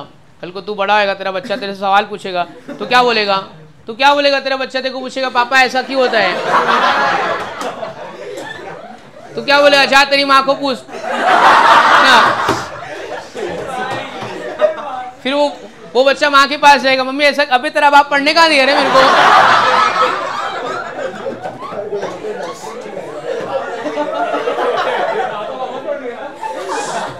इसके लिए बोल रहा हूँ अभी पढ़ ले, सब बता रहा हूँ तो सीख ले। तू पढ़ेगा ना, उसको पढ़ने देगा, बाद में लफड़ा हो जाएगा। तो ये सब जनरल नॉलेज भी चाहिए अपने को, जरूरी है बहुत, समझा ना। क्या बोलते हैं दोस्त, बता देगा ना, बाद में एक्सप्लेन कर पाएगा ना, बताना पड़ेगा। नहीं बताएगा तो क्या क्या सोच लेगा, सोच तू इतना स्मार्ट है तो तेरा बच्चा कितना स्मार्ट निकलेगा, सोच आगे वाली जनरेशन। मैं तू खाली जस्ट इतना सोच कि तू अपने मॉम डैड को ये लेवल तक गेड़ा बना रहे हैं, अपन ये लेवल तक गेड़ा बना रहे, माँ बाप को लग रहा है बच्चा जा रहे हैं, उनको थोड़ी मालूम उधर बाजू में बैठ के सिगरेट भी पी रहा है। तो सोच तेरा बच्चा कितना स्मार्ट निकलेगा, अपने से डबल स्मार्ट निकलेगा।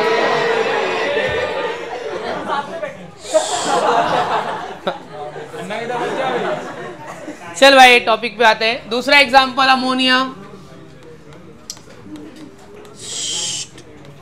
चल भाई अमोनिया ले ले, इसमें भी हाइड्रोजन बॉन्डिंग है कि नहीं है। कौन किसके साथ इंटरेक्ट होएगा, H किसके साथ इंटरेक्ट होएगा,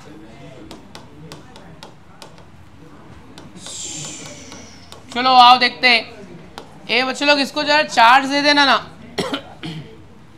इसको चार्ज दे देना, delta plus, delta minus, delta plus, delta minus. Delta मतलब हाफ, डेल्टा मतलब क्या होता है, तो हाफ पॉजिटिव हाफ निगेटिव, क्योंकि अभी इलेक्ट्रॉन खींचा नहीं है, इलेक्ट्रॉन खींचने वाला है।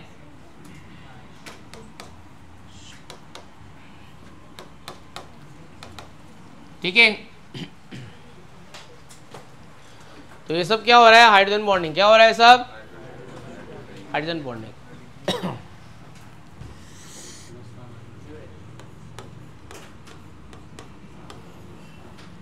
किसी को ऐसा सवाल नहीं है सर ये 1 वाटर 2 वाटर 3 वाटर ऐसा क्यों, पानी तो एक ही मैंने लिया है, 2 वाटर कहाँ से आ गया। 1 मोल में कितने मॉलिक्यूल होते हैं, 1 मोल में 6 मॉलिक्यूल। अरे भाई कहाँ से लाया रे इसको, 1 मोल इक्वल टू 6.023 इंटू 10⁻23। पानी का अगर मैं 18 ग्राम लूंगा ना, 18 ग्राम पानी अगर मैंने मशीन पे वजन किया, 18 ग्राम पानी में वाटर को इतने मॉलिक्यूल है, 6 × 10⁻23 मॉलिक्यूल्स है, तो क्या दो आपस में इंटरेक्ट नहीं होंगे क्या? तो इतने मॉलिक्यूल आपस में क्या हो रहा है? इंटरेक्ट हो रहे हैं। रीजन क्या है? Hydrogen bonding. रीजन क्या है? ठीक है। तो इसके लिए मेल्टिंग पॉइंट, बॉइलिंग पॉइंट पानी का कितना होता है? 100 डिग्री। 100 डिग्री तक वो सस्टेन कर लेता है।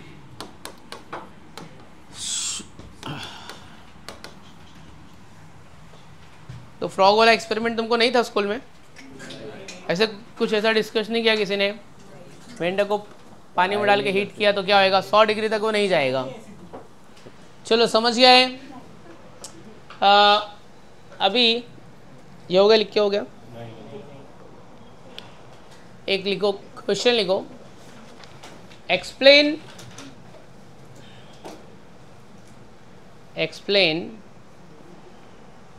why ice is white in color and water is colorless.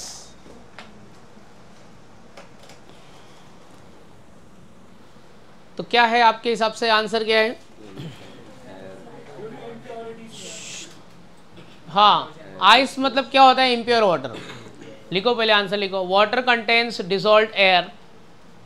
Answer लिखो, answer water contains dissolved air. Like अच्छा, सबसे ज्यादा क्या होता है उसमें? ऑक्सीजन। क्या होता है?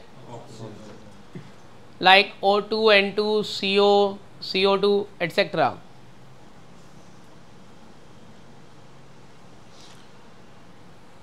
ठीक है।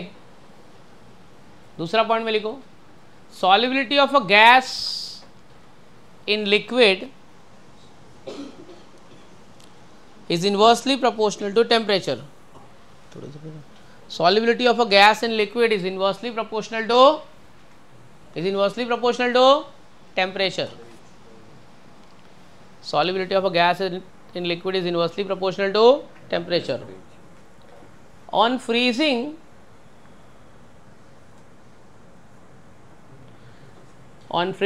solubility of gas in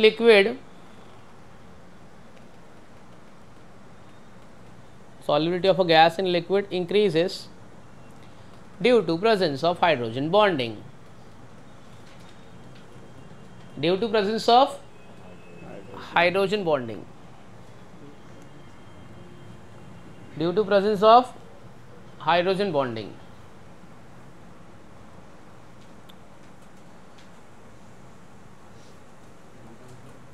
next point में लिखो, at 0 degree Celsius equilibrium takes place between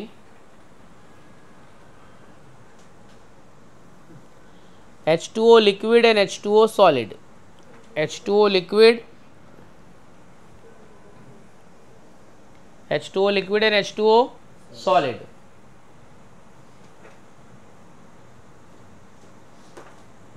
At this particular stage, gases are trapped inside the crystal lattice of water.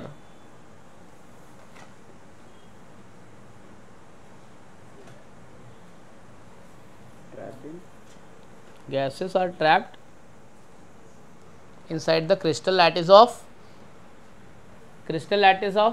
water. Lattice, LATTICE, crystal lattice of water, मतलब उसके interstitial space में, void space में। हाँ, ठीक है।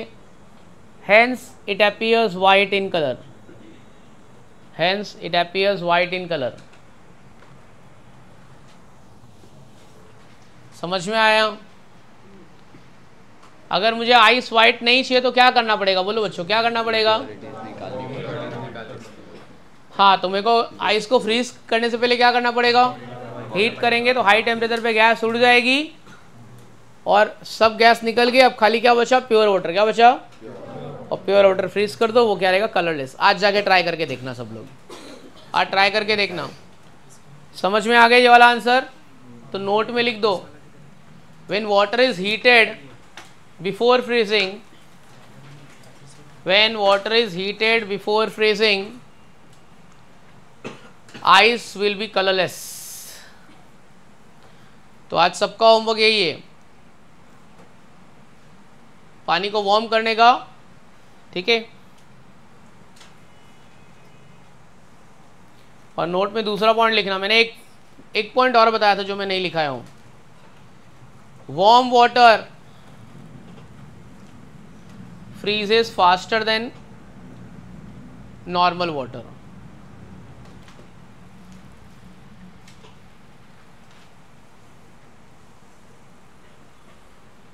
ये point समझा गया? क्या समझा? वार्म वाटर जल्दी फ्रीज हो जाता है। ये बात आपको मालूम थी कि नहीं मालूम थी? उसका रीजन तो नहीं मालूम रहेगा। इक्विलिब्रियम, क्या फटाफट क्या होएगा? Heat exchange. चलो एक अभी आपकी बॉडी में भी पोइकियोथर्मिक नेचर है, आपकी बॉडी में पोइकियोथर्मिक नेचर है। क्या सर कैसे नेचर है? चलो बताते हैं आपको। आपकी बॉडी का टेम्परेचर 37 है, बरोबर है। आपको अपन दो अलग अलग जगह पे जाना है अभी, ठीक है। ऐसे जस्ट इमेजिन करो कि तुम लोग वहाँ पे पहुँच गए। चलो सबसे पहले आप आ जाओ शिमला में, आ जाओ। कहाँ पे आ गए? बाहर का ये टेम्परेचर है 10। कितना टेम्परेचर है? आपका टेम्परेचर कितना है? हीट का एक रूल है। हीट का रूल क्या है? Heat will always flow from hot body to cold body. सुनना दोस्त, अपन शिमला में आ गए, अपना बॉडी टेम्परेचर कितना है? 37 है, बरोबर है। अपना बॉडी टेम्परेचर 37 है, सराउंडिंग का कितना है? 10 है। क्या होएगा आपका हीट? क्या होएगा? बाहर जाएगा अंदर आएगा? आपका हीट क्या होएगा? बाहर जाएगा। अब तुम्हारे बॉडी से हीट बाहर जा रही है, मतलब तेरे को क्या लगेगा? अपने को ठंडी लगेगा। समझ में आया कि नहीं आया? समझा? तो मेरे को ठंडी क्यों लग रहा है? बाहर का जो कोल्ड है उससे मेरे को कोई फर्क नहीं पड़ रहा है। मेरा हीट क्या हो रहा है? बाहर जा रहा है, क्योंकि हीट फ्लो हो रहा है hot body to cold body. यही तो फोर्थ लॉ ऑफ थर्मोडायनेमिक्स है। इसी को तो बोलते हैं zeroth law of thermodynamics. Fourth law मतलब जीरोथ लॉ ऑफ थर्मोडायनेमिक्स। अभी सर तुमको पढ़ाएंगे। समझा क्या? मेरा बॉडी बाहर क्या हीट जा रहा है। कब तक जाएगा? जब तक वो इक्विलिब्रियम अटेंड नहीं करेगा। कब तक जाएगा? जब तक वो इक्विलिब्रियम अटेंड नहीं करेगा। अब राजस्थान में आ जाओ, मेरा टेम्परेचर 37, बाहर का 47। बाहर का क्या है? 47। अब क्या होगा? बाहर से हीट मेरे बॉडी में जाएगा, अपने बॉडी का हीट बाहर जाएगा। बाहर से हीट किधर आएगा? बॉडी में आएगा। तो क्या हो जाएगा आपका? क्या होएगा? बॉडी टेम्परेचर आपको क्या लगेगी? गर्म लगेगी, क्योंकि बाहर का हीट आपके अंदर आ रहा है ना। आपका बॉडी वो हीट बर्दाश्त कर पाएगा, तो पानी बन के बाहर निकल जाएगा, पसीना आ जाएगा तेरे को। समझा? तो बॉडी मेंटेन कर रही है टेम्परेचर 37। क्या कर रही है? लड़ रही है वो सराउंडिंग से के साथ में। कुछ भी प्रॉब्लम आए तो क्या है? स्वेटिंग हो जा रही है, मतलब वो हीट क्या होगा? हीट के फॉर्म में पानी क्या हो रहा है? बाहर निकल रहा है। बॉडी तेरे को 37 ही रखी है।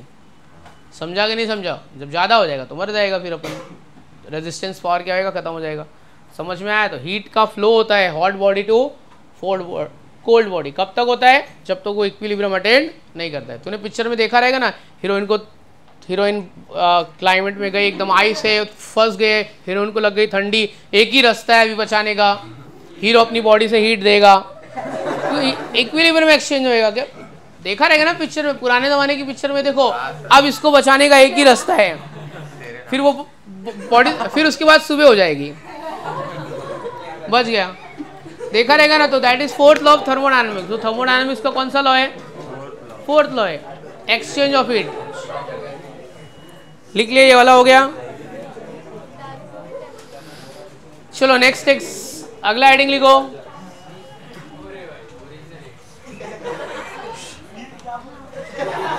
टाइप्स ऑफ, क्या बोल रहे हैं? रुको, अपन ये टॉपिक बार डिस्कस करते थे, तो बोल रही है टाइप्स ऑफ हाइड्रोजन बॉन्डिंग। अरे हाइड्रोजन बॉन्डिंग तो ज़्यादा हो ही नहीं, साइड में ही रहेगा, दूसरा कुछ ही चालू हो गया अपना। अभी इधर उधर का बात नहीं करेगा कोई, हाँ सीधा टॉपिक का बात करेंगे अपन। टाइप्स ऑफ हाइड्रोजन बॉन्डिंग लिखो। कितने टाइप की hydrogen bonding? Intermolecular hydrogen bonding. दूसरा बच्चे लोग, दूसरा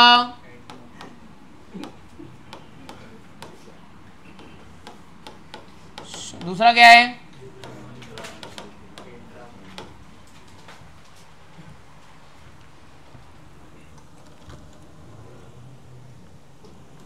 चलो इंटरमोलिकुलर हाइड्रोजन बॉन्डिंग में लिखो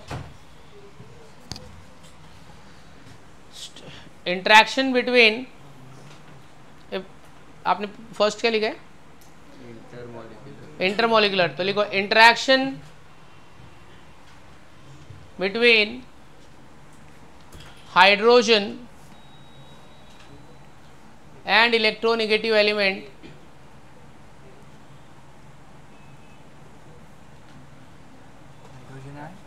क्या लिखा? Interaction between hydrogen and electronegative element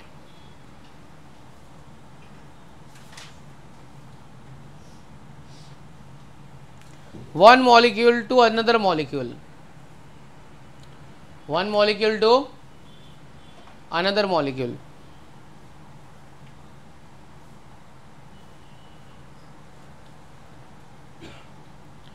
ठीक है, is called intermolecular hydrogen bonding, is called intermolecular hydrogen bonding. एक मॉलिक्यूल का इंटरेक्शन किसके साथ? दूसरे के साथ। एग्जाम्पल लिखो C2H5 में H2SO4 डाला, 413 केल्विन पे हीट किया, एक प्रोडक्ट बन गया जिसको बोलते डाईइथाइल ईथर। कैसे बना समझ में नहीं आ रहा है तो अपने को कौन समझाएगा? Hydrogen bonding. कौन सा हाइड्रोजन बॉन्डिंग समझा रहा है? इंट्रा समझाएगा कि इंटर समझाएगा? इंटर। ये बोल रहा है एक मॉलिक्यूल का H दूसरे मॉलिक्यूल के OH के साथ क्या होएगा? इंटरैक्ट। इसका H इसके OH के साथ क्या होएगा? इंटरैक्ट। कितने डिग्री पे इंटरैक्ट होएगा? 413 केल्विन पे। तो ये होगा ना, एक मॉलिक्यूल इंटरैक्ट हो रहा है दूसरे मॉलिक्यूल के साथ। तो C2H5O C2H5 प्लस H2O, इसको बोलते हैं डाईइथाइल ईथर। क्या बोलते हैं इसको?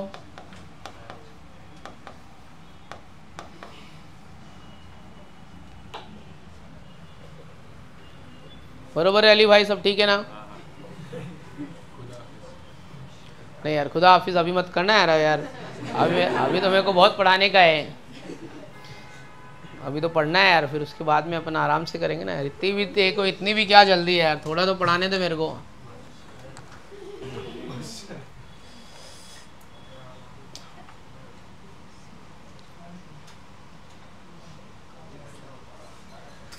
हो गया? तो ये कौन सा हाइड्रोजन बॉन्डिंग हुआ? इंट्रा के inter, inter molecular hydrogen bonding. समझा दोस्त? अब लिखो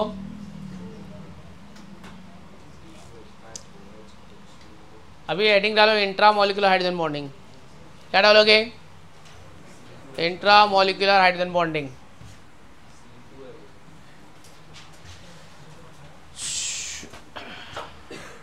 देखो, when interaction of hydrogen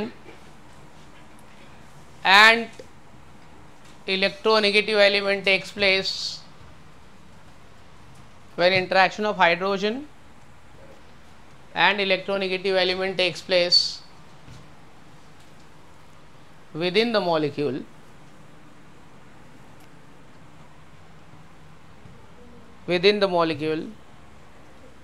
is called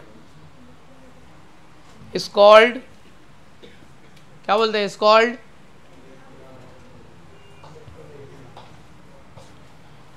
is called intramolecular hydrogen bonding.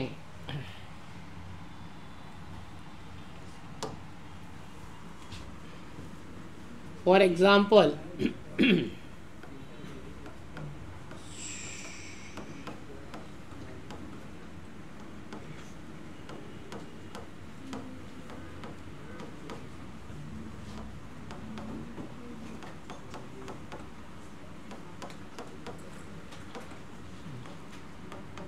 तो ये हो गया अपना इथीन।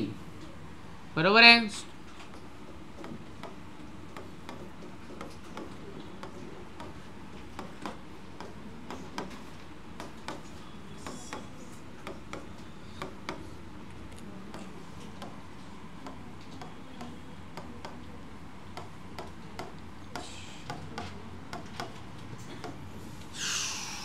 चलो ये निकल गया 443 नहीं रे बाबा, कौन सा 413 नहीं 443, तो क्या हो जाएगा ये,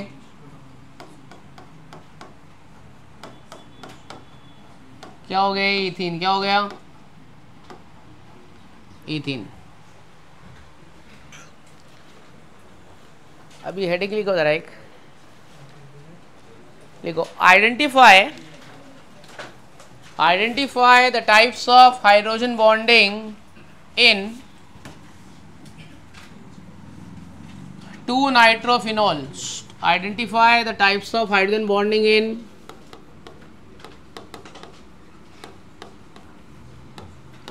2-nitrophenol.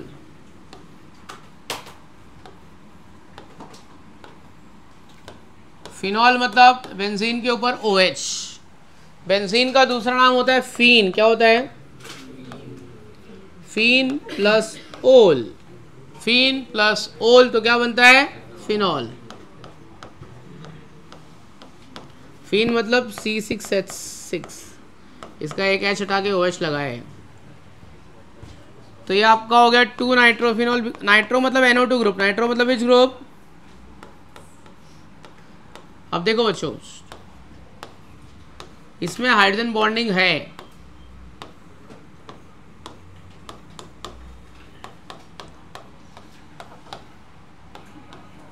चलो एक बात बताओ मेरे को, ऑक्सीजन का चार्ज कैसा होता है, नेगेटिव, कैसा होता है, हाइड्रोजन का चार्ज कैसा होता है। अब ये नेगेटिव पॉजिटिव इंटरेक्ट होएगा कि नहीं होएगा। अब ये जो इंटरेक्शन हो रहा है वो विद इन द मॉलिक्यूल हो रहा है ना, ये with in the molecule interaction हुआ, तो कौन से टाइप की हाइड्रोजन बॉन्डिंग, ओ नाइट्रो सॉरी इंट्रा है कि इंटर है, इंट्रा। क्या है ये क्लोज रिंग बन गया ना, क्लोज रिंग बन गया, इसको बोलते हैं चिलेट फॉर्मेशन। क्या बोलते हैं इसको,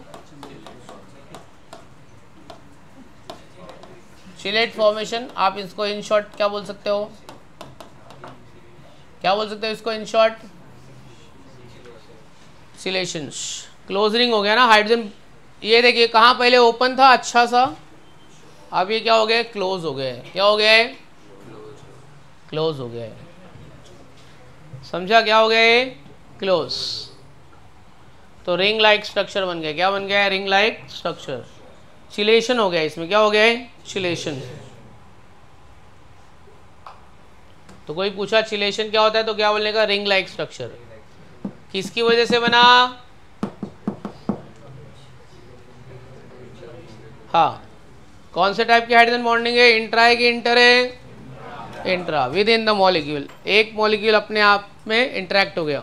एक बार ये बिना देखे बनाओ, वापिस से एक बार बिना देखे, अभी तो आपने देख के बनाया ना, एक बार बिना देखे बनाओ। समझ गया थोड़ा बहुत। नेक्स्ट लिखो, अंदर रिंग बना ना बेटा ऐसा, ये देखना। चलो नेक्स्ट बनाओ जरा, अगला लिखो, एक्सप्लेन, ये इसका नाम लिख दिएगा, बाजू में लिख दो ना, इंट्रा मॉलिक्यूलर हाइड्रोजन बॉन्डिंग। किधर लिखा नहीं है ना तुमने, लिख दो ना बाजू में, इंट्रा मॉलिक्यूलर हाइड्रोजन बॉन्डिंग।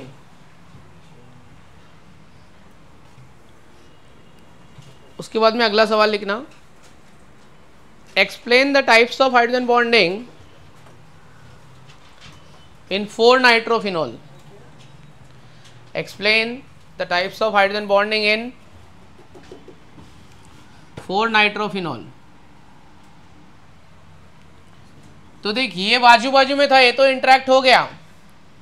अब 4-nitrophenol में कैसे इंटरेक्शन होगा भाई, क्या 4-nitrophenol में इंटरेक्शन होगा, ये तो दूर है, एक मॉलिक्यूल दूर, दूसरा बहुत दूर, अपने आप से तो इंटरेक्ट हो नहीं पाएगा, दोनों डायगोनली अपोजिट है, बरोबर ना। क्या बोलता है, तू 3rd फ्लोर पे रहता है, तेरे नीचे एग्जैक्टली 2nd फ्लोर पे एक लड़की रहती है, तू कैसे देख पाएगा, सामने वाली बिल्डिंग में है तो तू देख लेगा ना, तो यहाँ पे इंटरेक्शन नहीं होएगा। तू सही बता रहा है, वीडियो कॉल करेगा, उसका नाम सही है, तेरे पास बहुत दिमाग है रे, पर जाने देना, तेरे को नंबर नहीं दिया उसने, तो क्या ही करेगा, तू सामने अपनी बिल्डिंग के सामने वाले में देख। तो सुन देख, अभी क्या करेंगे अपन, ये दोनों तो इंटरेक्ट नहीं हो पाएगा, है ना। तो ये नाइट्रोफिनॉल का H इसके O से इंटरेक्ट नहीं होगा, तो दूसरे वाले के साथ तो हो सकता है ना। अब इंटरेक्शन हो पाएगा कि नहीं हो पाएगा? तो बोलो इसमें इंट्रा होएगा कि इंटर होएगा? कौन से टाइप की हाइड्रोजन बॉन्डिंग होगी? Inter molecular hydrogen bonding. और एक बात याद रखो, अगर आपसे किसी ने पूछा इंटर और इंट्रा मॉलिक्यूलर हाइड्रोजन बॉन्डिंग से कौन से हाइड्रोजन बॉन्डिंग से मेल्टिंग पॉइंट बॉइलिंग पॉइंट बढ़ेगा, देख इंट्रा से ना, इंट्रा से क्या होता है, स्टेबिलिटी बढ़ता है। वो जो अभी था ना उसमें रिंग क्लोज हो गया, स्टेबिलिटी बढ़ गया। क्या बढ़ गया? इससे बढ़ेगा मेल्टिंग पॉइंट बॉइलिंग पॉइंट। क्या बढ़ेगा?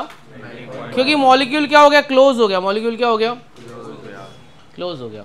तो किधर साइड में लिख के रखना, due to intermolecular hydrogen bonding, लिख के रखना, due to intermolecular hydrogen bonding intermolecular hydrogen bonding, melting point boiling point increases, melting point boiling point increases and solubility decreases, and solubility decreases। तो जितना ज़्यादा intermolecular hydrogen bonding रहेगा उतना ज़्यादा क्या रहेगा, melting point boiling point. Solubility क्या रहेगा, उतना क्या रहेगा, कम। और एक चीज साइड में लिखो, MPBP inversely proportional to solubility. MPBP is inversely proportional to solubility. अभी कुछ सवाल मैं पूछने वाला हूं मैं। आप ऑर्थो नाइट्रोफिन, अच्छा 2 नाइट्रोफिनॉल और 4 नाइट्रोफिनॉल में किसका एमपीबीपी ज़्यादा है? 2 नाइट्रोफिनॉल और 4 नाइट्रोफिनॉल में एमपीबीपी ऑर्डर क्या है? ठीक है, किसका ज़्यादा रहेगा, 2 का कि 4 का? किसका स्टेबिलिटी ज़्यादा है?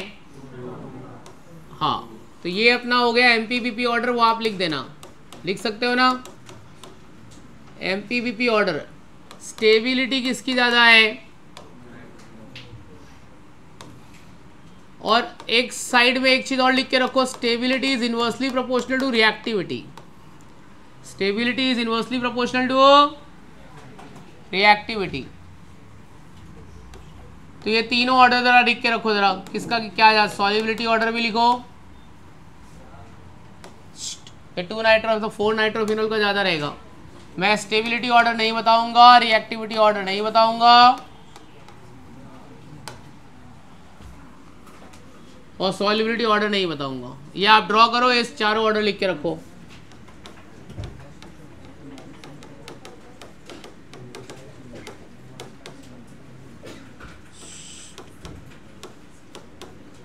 इतनी चीजें, इतनी बातें जरा लिख के रखो, क्योंकि अभी एमसीक्यूज भेजूंगा ना तो तुमको ये मिलेगा। एक ही पीडीएफ आएगी, 2 पीडीएफ आए? एक पीडीएफ आएगा जिसमें केमिकल बॉन्डिंग और स्ट्रक्चर ऑफ एटम रहेगा, 2 रहेगा, वो भिजवाने वाला हो। तो स्ट्रक्चर ऑफ एटम का मत करना, खाली केमिकल बॉन्डिंग का क्वेश्चन करना। तो तुमको प्रैक्टिस करना है तो कर लेना। चलो स्टार्ट करो। लिखो जरा, नेक्स्ट लिखो, लैटिस एंथैल्पी। लैटिस एंथैल्पी लिखा। क्या लिखने को बोला? नहीं, इसको बोला। क्या लिखने को बोला? हाँ, यही आवाज थी।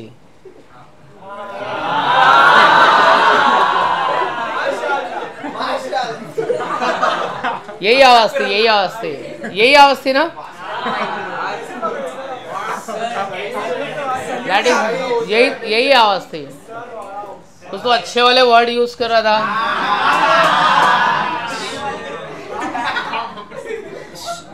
रिप्रोडक्टिव ऑर्गन के नाम क्यों ले रहे हैं? जिधर है रहने। आवाज तो यही थी, एक्सेप्ट भी कर लिया उसने। चलो अपन टॉपिक पे आते हैं, लैटिस एंथैल्पी। अभी देख, तूने इतना जोर से बोला है तो इतने जोर से देखो, इधर आके मैं एक एक्सप्लेनेशन भी तेरे से मांगूंगा थोड़ी देर बाद। पहले मैं एक्सप्लेन कर लेता हूँ फिर उसके बाद। इन केस तू नहीं एक्सप्लेन कर पाया, नहीं लिख पाया, तो फिर देख लिया, तेरे घर पे फ़ोन लगाऊंगा, यही वाली चीज़ बोलूँगा मैं, आपका बच्चा ये वाली गाली दे रहा है यहाँ पे। लैटिस एंथैल्पी, सबसे पहले तो ये लैटिस एंथैल्पी क्या है? कभी ये वर्ड सुना है कि कभी नहीं सुना है? कभी नहीं सुना है। लैटिस एंथैल्पी क्या होता है? कुछ भी आइडिया नहीं है। हाइड्रोजन बॉन्डिंग खत्म हो गया, ये दूसरा टॉपिक है लैटिस एंथैल्पी। तो 1.5 घंटा मेरे को लगता है हाइड्रोजन बॉन्डिंग की, ऑलमोस्ट 2 घंटा हाइड्रोजन बॉन्डिंग चल गया। लैटिस एंथैल्पी क्या होता है पता है?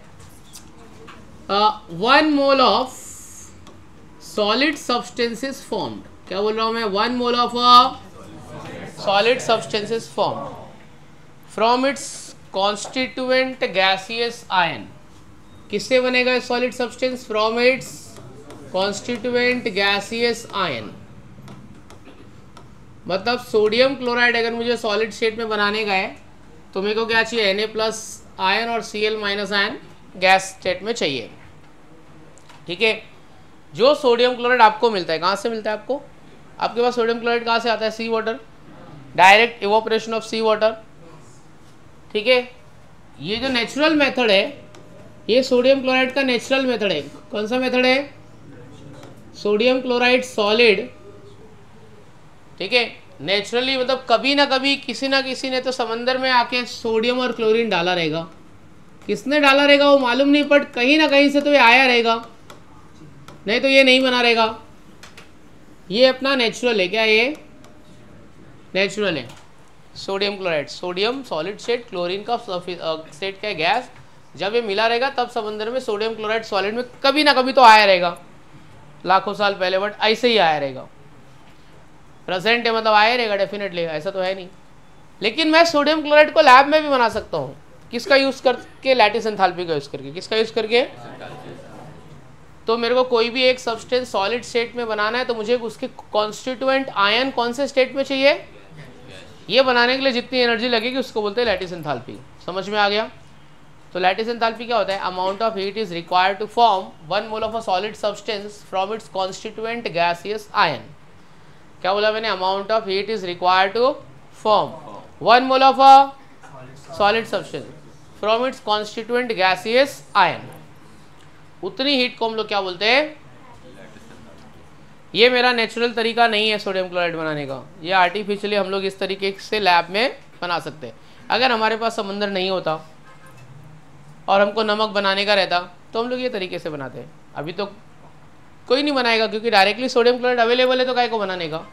चीपली अवेलेबल है, सस्ता मिलता है, बट नहीं होता तो ये तरीके से बना सकते हैं। किसका? ये वाला सारी चीज़ें आर्टिफिशियली मतलब हार्मफुल है, बट ठीक है अपन क्या कर सकते हैं। ये वाला अच्छा है लेकिन इसमें भी कुछ प्रॉब्लम है, वो तुमको इक्विलिब्रियम चैप्टर में पढ़ाया जाएगा। ठीक है। साफ करने वाला प्रोसेस उसको मैं बता दूंगा चाहिए तो। ये वाला देखते हैं। लैटिस एंथैल्पी क्या हो गया? समझ गया? तो लैटिस एंथैल्पी क्या बोलती है? Amount of heat is required to form 1 mole of a solid substance from its constituent gaseous ion. ये कौन सा मेथड है? आर्टिफिशियल है कि नेचुरल है? और मेरा नेचुरल सोडियम कौन से स्टेट में होता है? और मेरा गैस क्लोरीन कौन से स्टेट में? गैस। ये जब मिलेगा तो क्या बनेगा? NaCl। ये स्टैंडर्ड मेथड है मेरा, standard enthalpy of formation of NaCl है। ठीक है। हर एक रिएक्शन में या तो हीट बाहर निकलती है, या तो हीट क्या होती है? अंदर आती है। या तो रिएक्शन एक्सोथर्मिक होता है, या तो रिएक्शन क्या होता है? एंडोथर्मिक। कोई भी ऐसा रिएक्शन नहीं है जो ना तो एक्सोथर्मिक है ना तो एंडोथर्मिक है। मतलब हर रिएक्शन से हीट का कोई लेना देना है। या तो हीट बाहर आएगी, या तो हीट क्या आएगी? अंदर आएगी। या तो टेम्परेचर कम होएगा, या तो टेम्परेचर क्या होएगा? ज़्यादा हो जाएगा। वाटर में ना आप सोडियम क्लोराइड डाल दो, क्या डालो? क्या लगता है पानी का टेम्परेचर कम होएगा, ज़्यादा होएगा कि कांस्टेंट? कम होएगा टेम्परेचर कि ज़्यादा होएगा कि कांस्टेंट होएगा? आप बताओ। चलो कुछ भी फेंको, चलो कुछ भी बोल बेटा, कुछ भी बोल दोस्त, कुछ भी बोल। पानी का टेम्परेचर कम होएगा कि ज़्यादा होएगा? क्या बोलता है तू? Sodium chloride is added to water, what happen to the temperature of water? कम हो जाएगा। किसको बोलना है? तू किसको गाली दे रहा था? उसको बोला। तेको इसको बोला था? अली को गाली दे रहा था? चल अली तू बता, तेको गाली दे रहा था? नहीं सर। तो किसको बोल रहा था वो? देखो बोला था। अच्छा ठीक है अली, अली वो सब छोड़ जाने दे, तू बता मेरे को सोडियम क्लोराइड को पानी में डालेगा तो क्या होगा? नहीं बैठ के बता, बैठ के बता। डिसॉल्व हो जाएगा, वो तो सबको पता है यार, डिसॉल्व हो जाएगा। डिसॉल्व टेम्परेचर का क्या होगा? कुछ भी फेंकना, मैं थोड़ी बोलो राइट आंसर दे।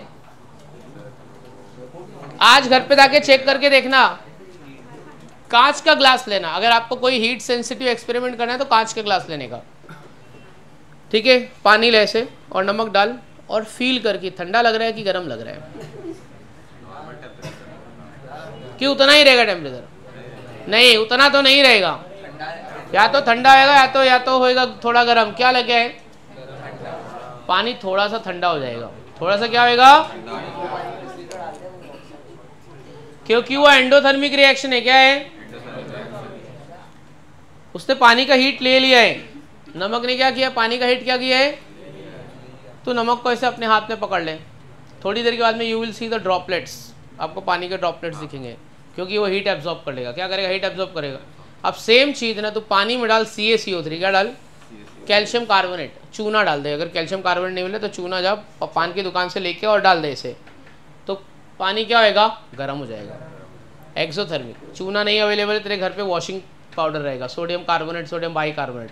वॉशिंग पाउडर को ऐसे हाथ में ऐसे पकड़ ले, तो खाली 5 मिनट ऐसे पकड़ ले हाथ में। एक्सोथर्मिक होगा कि एंडोथर्मिक होगा? हीट प्रोड्यूस होगा। निरमा को ऐसे तो हाथ में जाके पकड़ ले, देख हीट प्रोड्यूस होएगा। तो सारे रिएक्शन या तो एक्सोथर्मिक होते हैं या तो क्या होते हैं? एंडोथर्मिक। अभी मैं सोडियम क्लोराइड को, मेरे को ना ये तरीके से बनाने का, और ये मेरा नेचुरल तरीका है, ठीक है। चलो अभी सोडियम क्लोराइड अपने को बनाने का है। क्या चाहिए? Na+ आयन चाहिए, Cl- आयन चाहिए, जबकि Na+ आयन और Cl- आयन अवेलेबल है नहीं। अवेलेबल है क्या?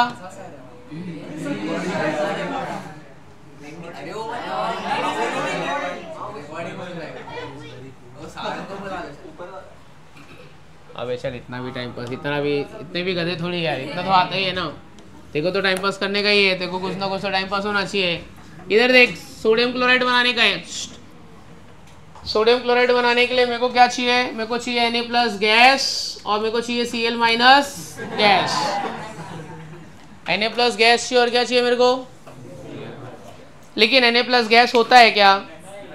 नहीं। सोडियम कैसा होता है? सोडियम सॉलिड होता है। सोडियम कैसा होता है? सोडियम, ये किसका आई कार्ड? इधर कैसे आ गया? इधर कैसे आया? किसने फेंका? रुक, थोड़ी देर बाद देता हूँ।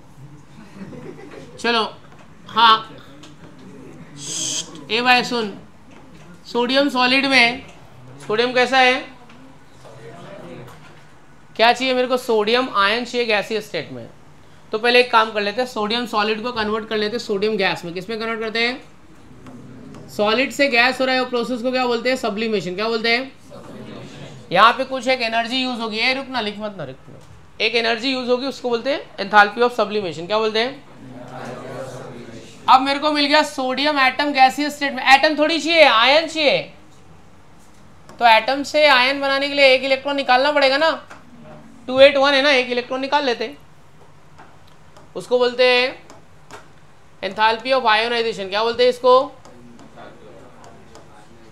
ये वाला समझा मैंने क्या किया? सब एंथैल्पी उसकी बाद में दूंगा। Enthalpy of ionisation. सोडियम मेरे को मिल गया, सोडियम मेरे को मिल गया, मैंने रख लिया, अभी रखे रहे, बाद में काम आएगा। अब मेरे को क्या चाहिए? क्लोराइड आयन कौन से स्टेट में चाहिए? गैसीय स्टेट में। क्लोराइड आयन थोड़ी मिलता है नेचर में। नेचर में क्लोरीन का क्या मिलता है? मॉलिक्यूल, है ना। क्लोरीन एटम तक नहीं मिलता है, तो आयन तो दूर की बात है। तो क्लोरीन मॉलिक्यूल है मेरे पास। क्या है पास? अरे लेकिन मेरे को मॉलिक्यूल थोड़ी चाहिए, 2 थोड़ी चाहिए, मेरे को 1 चाहिए। तो मैं इसको क्लोरीन एटम में कन्वर्ट करूंगा। किस में कन्वर्ट करूंगा मैं? क्लोरीन एटम में कन्वर्ट करेंगे। हाफ Cl2 क्लोरीन एटम, इसको बोलते हैं एंथैल्पी ऑफ एटमाइजेशन। क्या बोलते हैं इसको? Enthalpy of atomisation. Chlorine molecule से कन्वर्ट किया मैंने क्लोरीन एटम, लेकिन क्लोरीन एटम थोड़ी चाहिए। क्या चाहिए? क्लोरीन आयन चाहिए। आयन चाहिए ना, तो क्लोरीन आयन कब बनाएगा? इलेक्ट्रॉन लेके बनाएगा कि देके बनाएगा? लेके। 287 एक इलेक्ट्रॉन लेगा तो Cl- जाएगा। जब कोई भी एटम इलेक्ट्रॉन को ले लेता है, एटम को क्या करता है? इलेक्ट्रॉन को क्या करता है? ले लेता है। तो वो एंथैल्पी को क्या बोलते हैं? Yes, very good. क्या बोलते हैं उसको? Electron gain enthalpy. Shivam sir ने अपने को पढ़ाया है, इसको हम लोग बोलते हैं इलेक्ट्रॉन गेन एंथैल्पी। तो कितना रिएक्शन मेरे को यूज करना पड़ा ये दोनों आयन अवेलेबल कराने के लिए? 4। कितना रिएक्शन यूज करना पड़ा? 4। अगर मैं ये सबको ऐड कर दूं, क्या कर दूं ये सबको? तो अगर मैं ये सबको ऐड कर दूं तो मेरे को ये वाला प्रोसेस मिलेगा, मेरे को ये वाला प्रोसेस मिलना ही चाहिए। तो ये सबको ऐड करने के बाद में मेरे को ये वाला प्रोसेस मिलना चाहिए। आओ चलो देखते। तो एक मिनट, अब मेरे को आयन मिल गया ना, मेरे को Na+ आयन मिल गया, कौन सी स्टेट में मिल गया? गैस में। अब मेरे को Cl आयन मिल गया, किस में मिल गया? क्या बन गया मेरा? NaCl सॉलिड बन गया ना NaCl सॉलिड। ये सबको ऐड करने के बाद में मेरे को नेचुरल वाला मिलना चाहिए।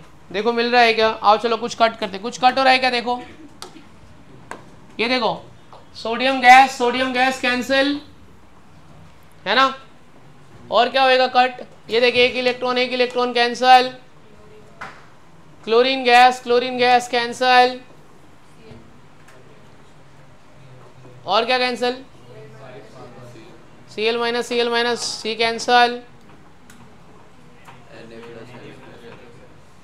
Na+ gas cancel. अब जो बचा वो लिख लेते क्या? Na solid plus half Cl2। इसका फिजिकल स्टेट क्या होता है? गैस। यहाँ भी लिखना चाहिए था। क्या मिला यहाँ पे? क्या बचा? आ गया कि नहीं आ गया? अब ये सब रिएक्शन को मैंने ऐड किया है, तो ये सब एंथैल्पी को ऐड, एंथैल्पी का काम बाद में करते हैं अपन, वो मैं तुमको दे दूंगा एंथैल्पी का वैल्यू। तो एक बार वापस से ज़रा देखते हैं। सोडियम क्लोराइड बनाने का नेचुरल प्रोसेस क्या? आपके पास सोडियम कौन से स्टेट में अवेलेबल है? क्लोरीन आपके पास कौन से स्टेट में अवेलेबल है? तब जाके क्या बनेगा? NaCl solid. ये समंदर में सोडियम क्लोराइड आया है, ये नेचुरल प्रोसेस है। ये कौन सा प्रोसेस है? लेकिन हमारे पास ये अवेलेबल नहीं है, तो मेरे को किसका लॉजिक लगा के करना पड़ेगा? क्या लगाना पड़ेगा मुझे? Lattice enthalpy. क्या चाहिए लैटिस एंथैल्पी के लिए? बोलो बच्चों क्या चाहिए? Na+ गैस Cl- गैस, तब जाके बनेगा NaCl सॉलिड। बरोबर है ना? अदरवाइज बनेगा क्या? नहीं। अब मेरे को ये सब रिक्वायरमेंट है, लेकिन मेरे को ये रिक्वायरमेंट है। मेरे पास सोडियम कौन से स्टेट में अवेलेबल है? बोलो बच्चों क्या करूं? पहले कौन से स्टेट में कन्वर्ट करूं इसको? कौन सी एंथैल्पी मैंने यूज किया? सॉलिड से गैस। बोल रहे भाई? सब्लिमेशन। कुछ तो वैल्यू है, बाद में देखेंगे वो।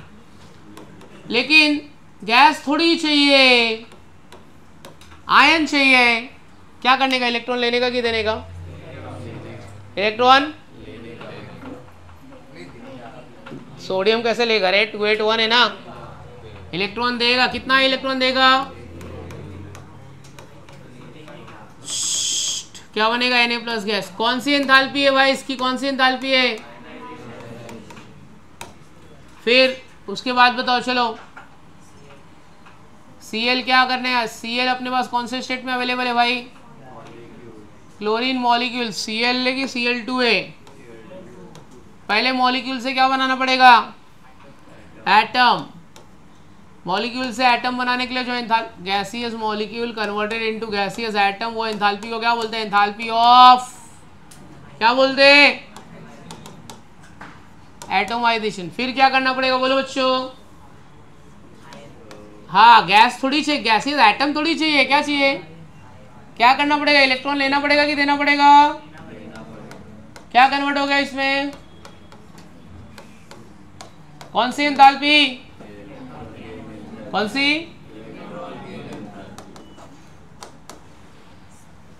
अब मेरे को दोनों मिल गए ना।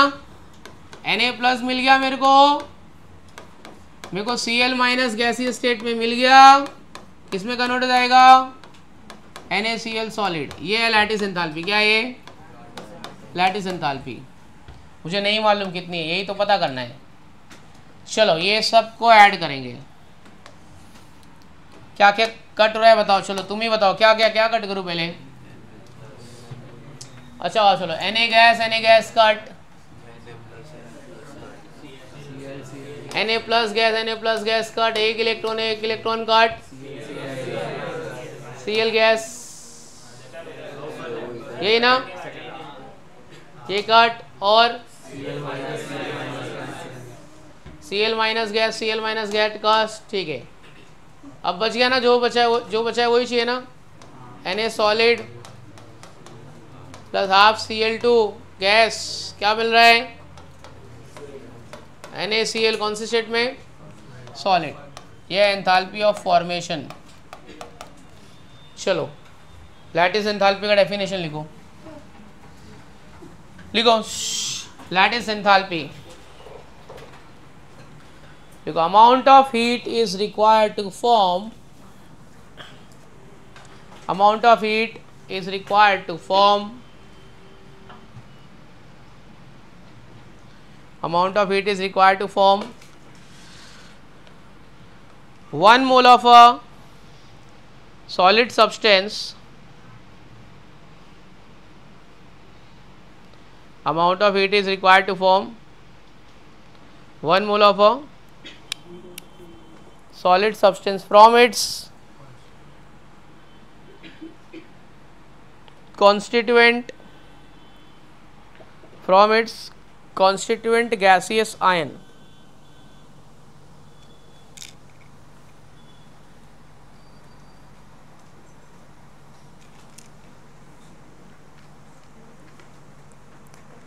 Amount of heat is required to form 1 mole of a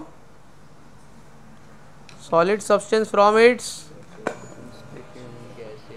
constituent gaseous ions. Amount of heat is required to form 1 mole of a solid substance from its constituent gaseous ion is called crystal lattice enthalpy.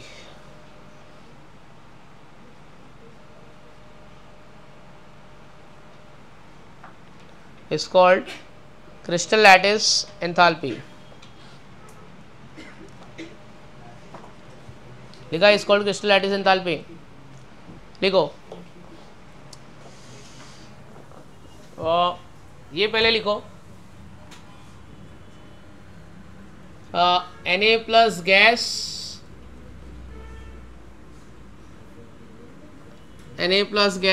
Cl minus gas, ये हो गया NaCl solid, ऐसा लिखा।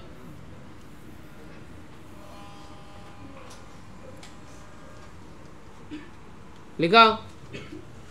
फिर natural process क्या है, Na solid plus half Cl2 gas, NaCl क्या होएगा, सॉलिड।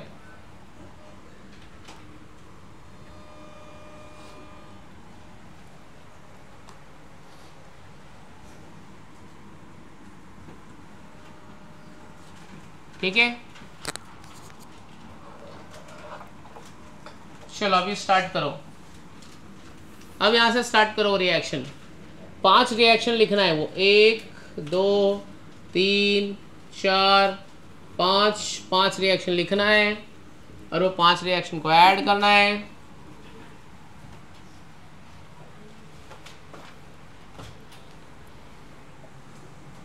आ जाओ, अपना बात हुआ था कि तू आएगा, आ जाओ जल्दी आ जाओ। संडे विराट कोहली भी आ रहे हैं, फिर तू और वो दोनों साथ में मिलके गाली देना।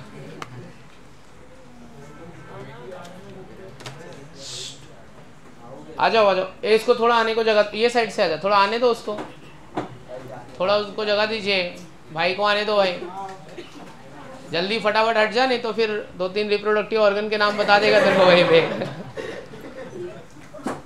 मैं तो बोल ही नहीं रहा तू गाली दे, तू खाली नाम ही तो बता है, खाली तेरा लैंग्वेज अलग था नाम बताने का, बाकी सब ठीक है। चल दोस्त, क्या चाहिए आपको? Sodium ion shake. पहले सोडियम सॉलिड में होता है, हाँ सोडियम सॉलिड में होता है, हाँ गिव्स हाँ ठीक है, हैंडराइटिंग के बारे में मत सोच, वो गंदी रहने वाली है। गैस गैस गैस तो लिख वहाँ पे डेल्टा एच, नीचे क्या लिखेगा, वो प्रोसेस का नाम क्या है, सब्लिमेशन। ठीक है, एक और लिख, फिर उसके बाद जिसको दे रहा था उसको बुलाएंगे। ऐसे ही तो दे नहीं रहेगा, उसने भी कुछ किया रहेगा। दूसरा वाला,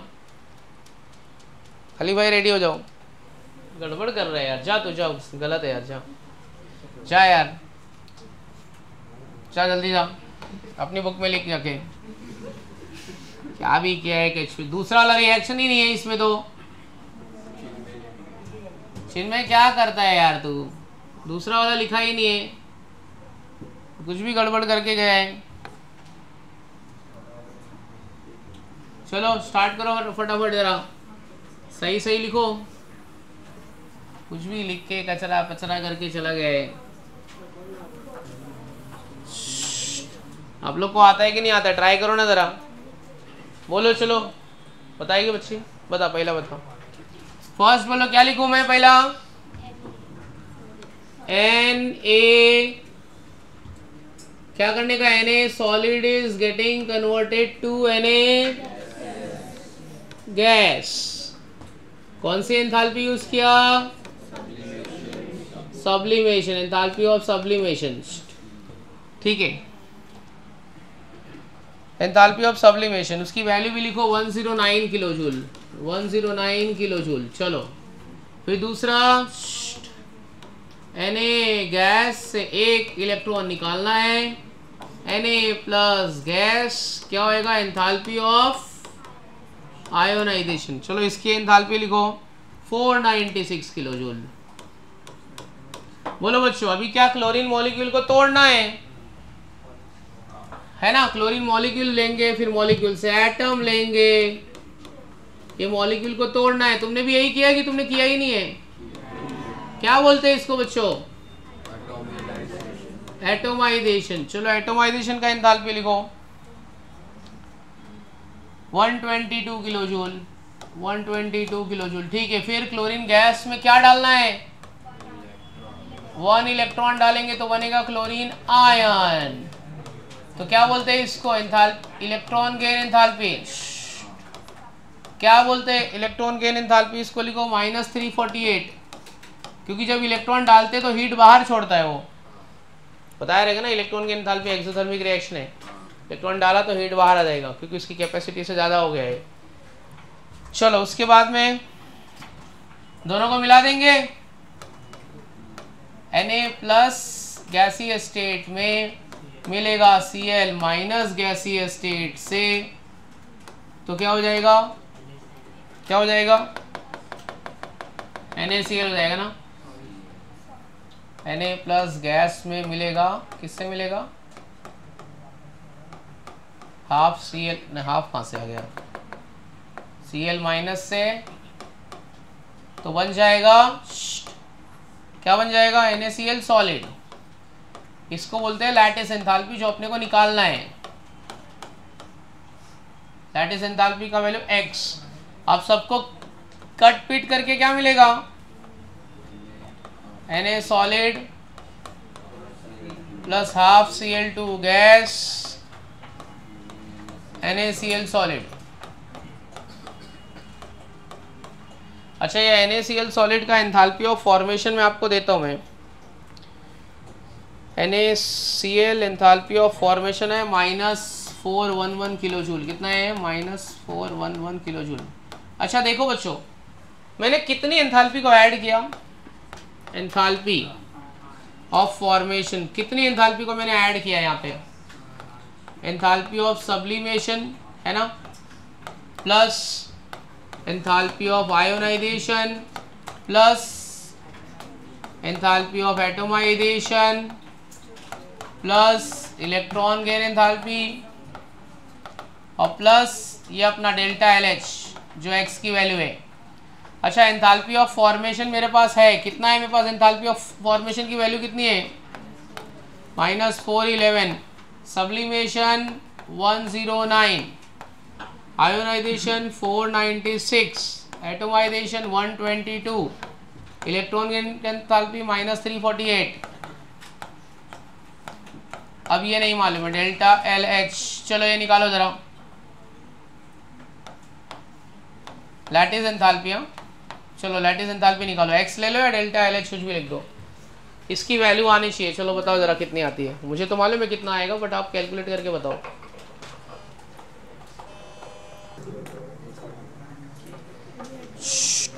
चलो हो गया, डन। -790 आया, ठीक है। एक काम करो, ये रिएक्शन एक बार बिना देखे जरा वापस से मुझे लिख के बता दो और जाओ, फिर कॉपी मत करना, खाली ये रिएक्शन मेरे को चाहिए बस, ये पूरा लाइन बिना देखे। हाँ समझ में आ गया लैटिस एंथैल्पी होती क्या है? तो सोडियम क्लोराइड बनाने के लिए, लैब में बनाने के लिए -790 किलो जो इतना हीट मेरे को चाहिए, माइनस आ रहा है कि प्लस आ रहा है?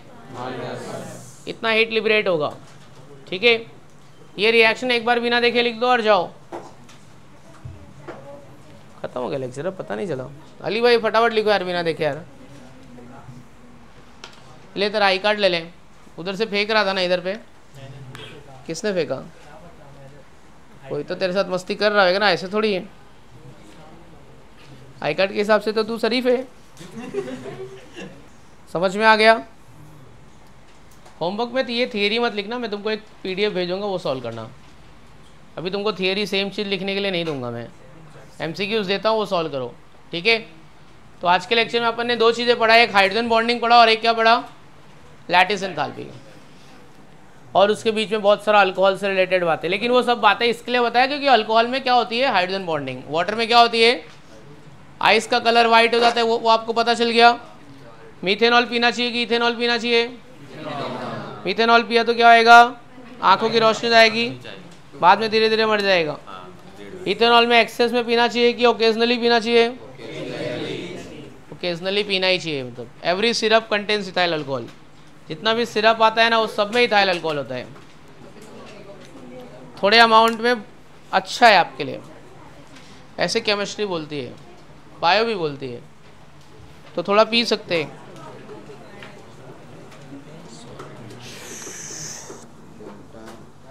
जल्दी लिखो, फटाफट बुक दिखाओ, जाओ। समझ में आया? देखो आज का लेक्चर पूरा लैटिस एंथैल्पी ऊपर से गया ना, सच्ची बता, थोड़ा समझ में आ गया? ऊपर से नहीं गया, समझ गया बेटा? देखो ठीक है, चलो चाहिए आप लोग को समझ गया दोनों को?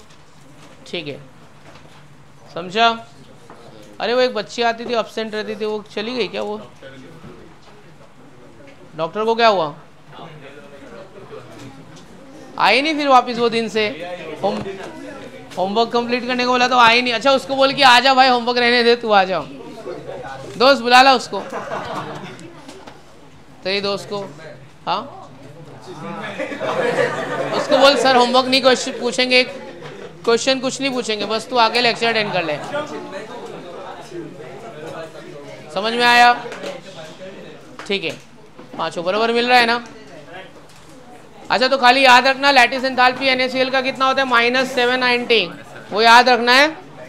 चलो bye bye, will stop here, thanks for the lecture, have a nice day, bye bye. अगले लेक्चर में MCQs करके आना, भेजता हूँ आज।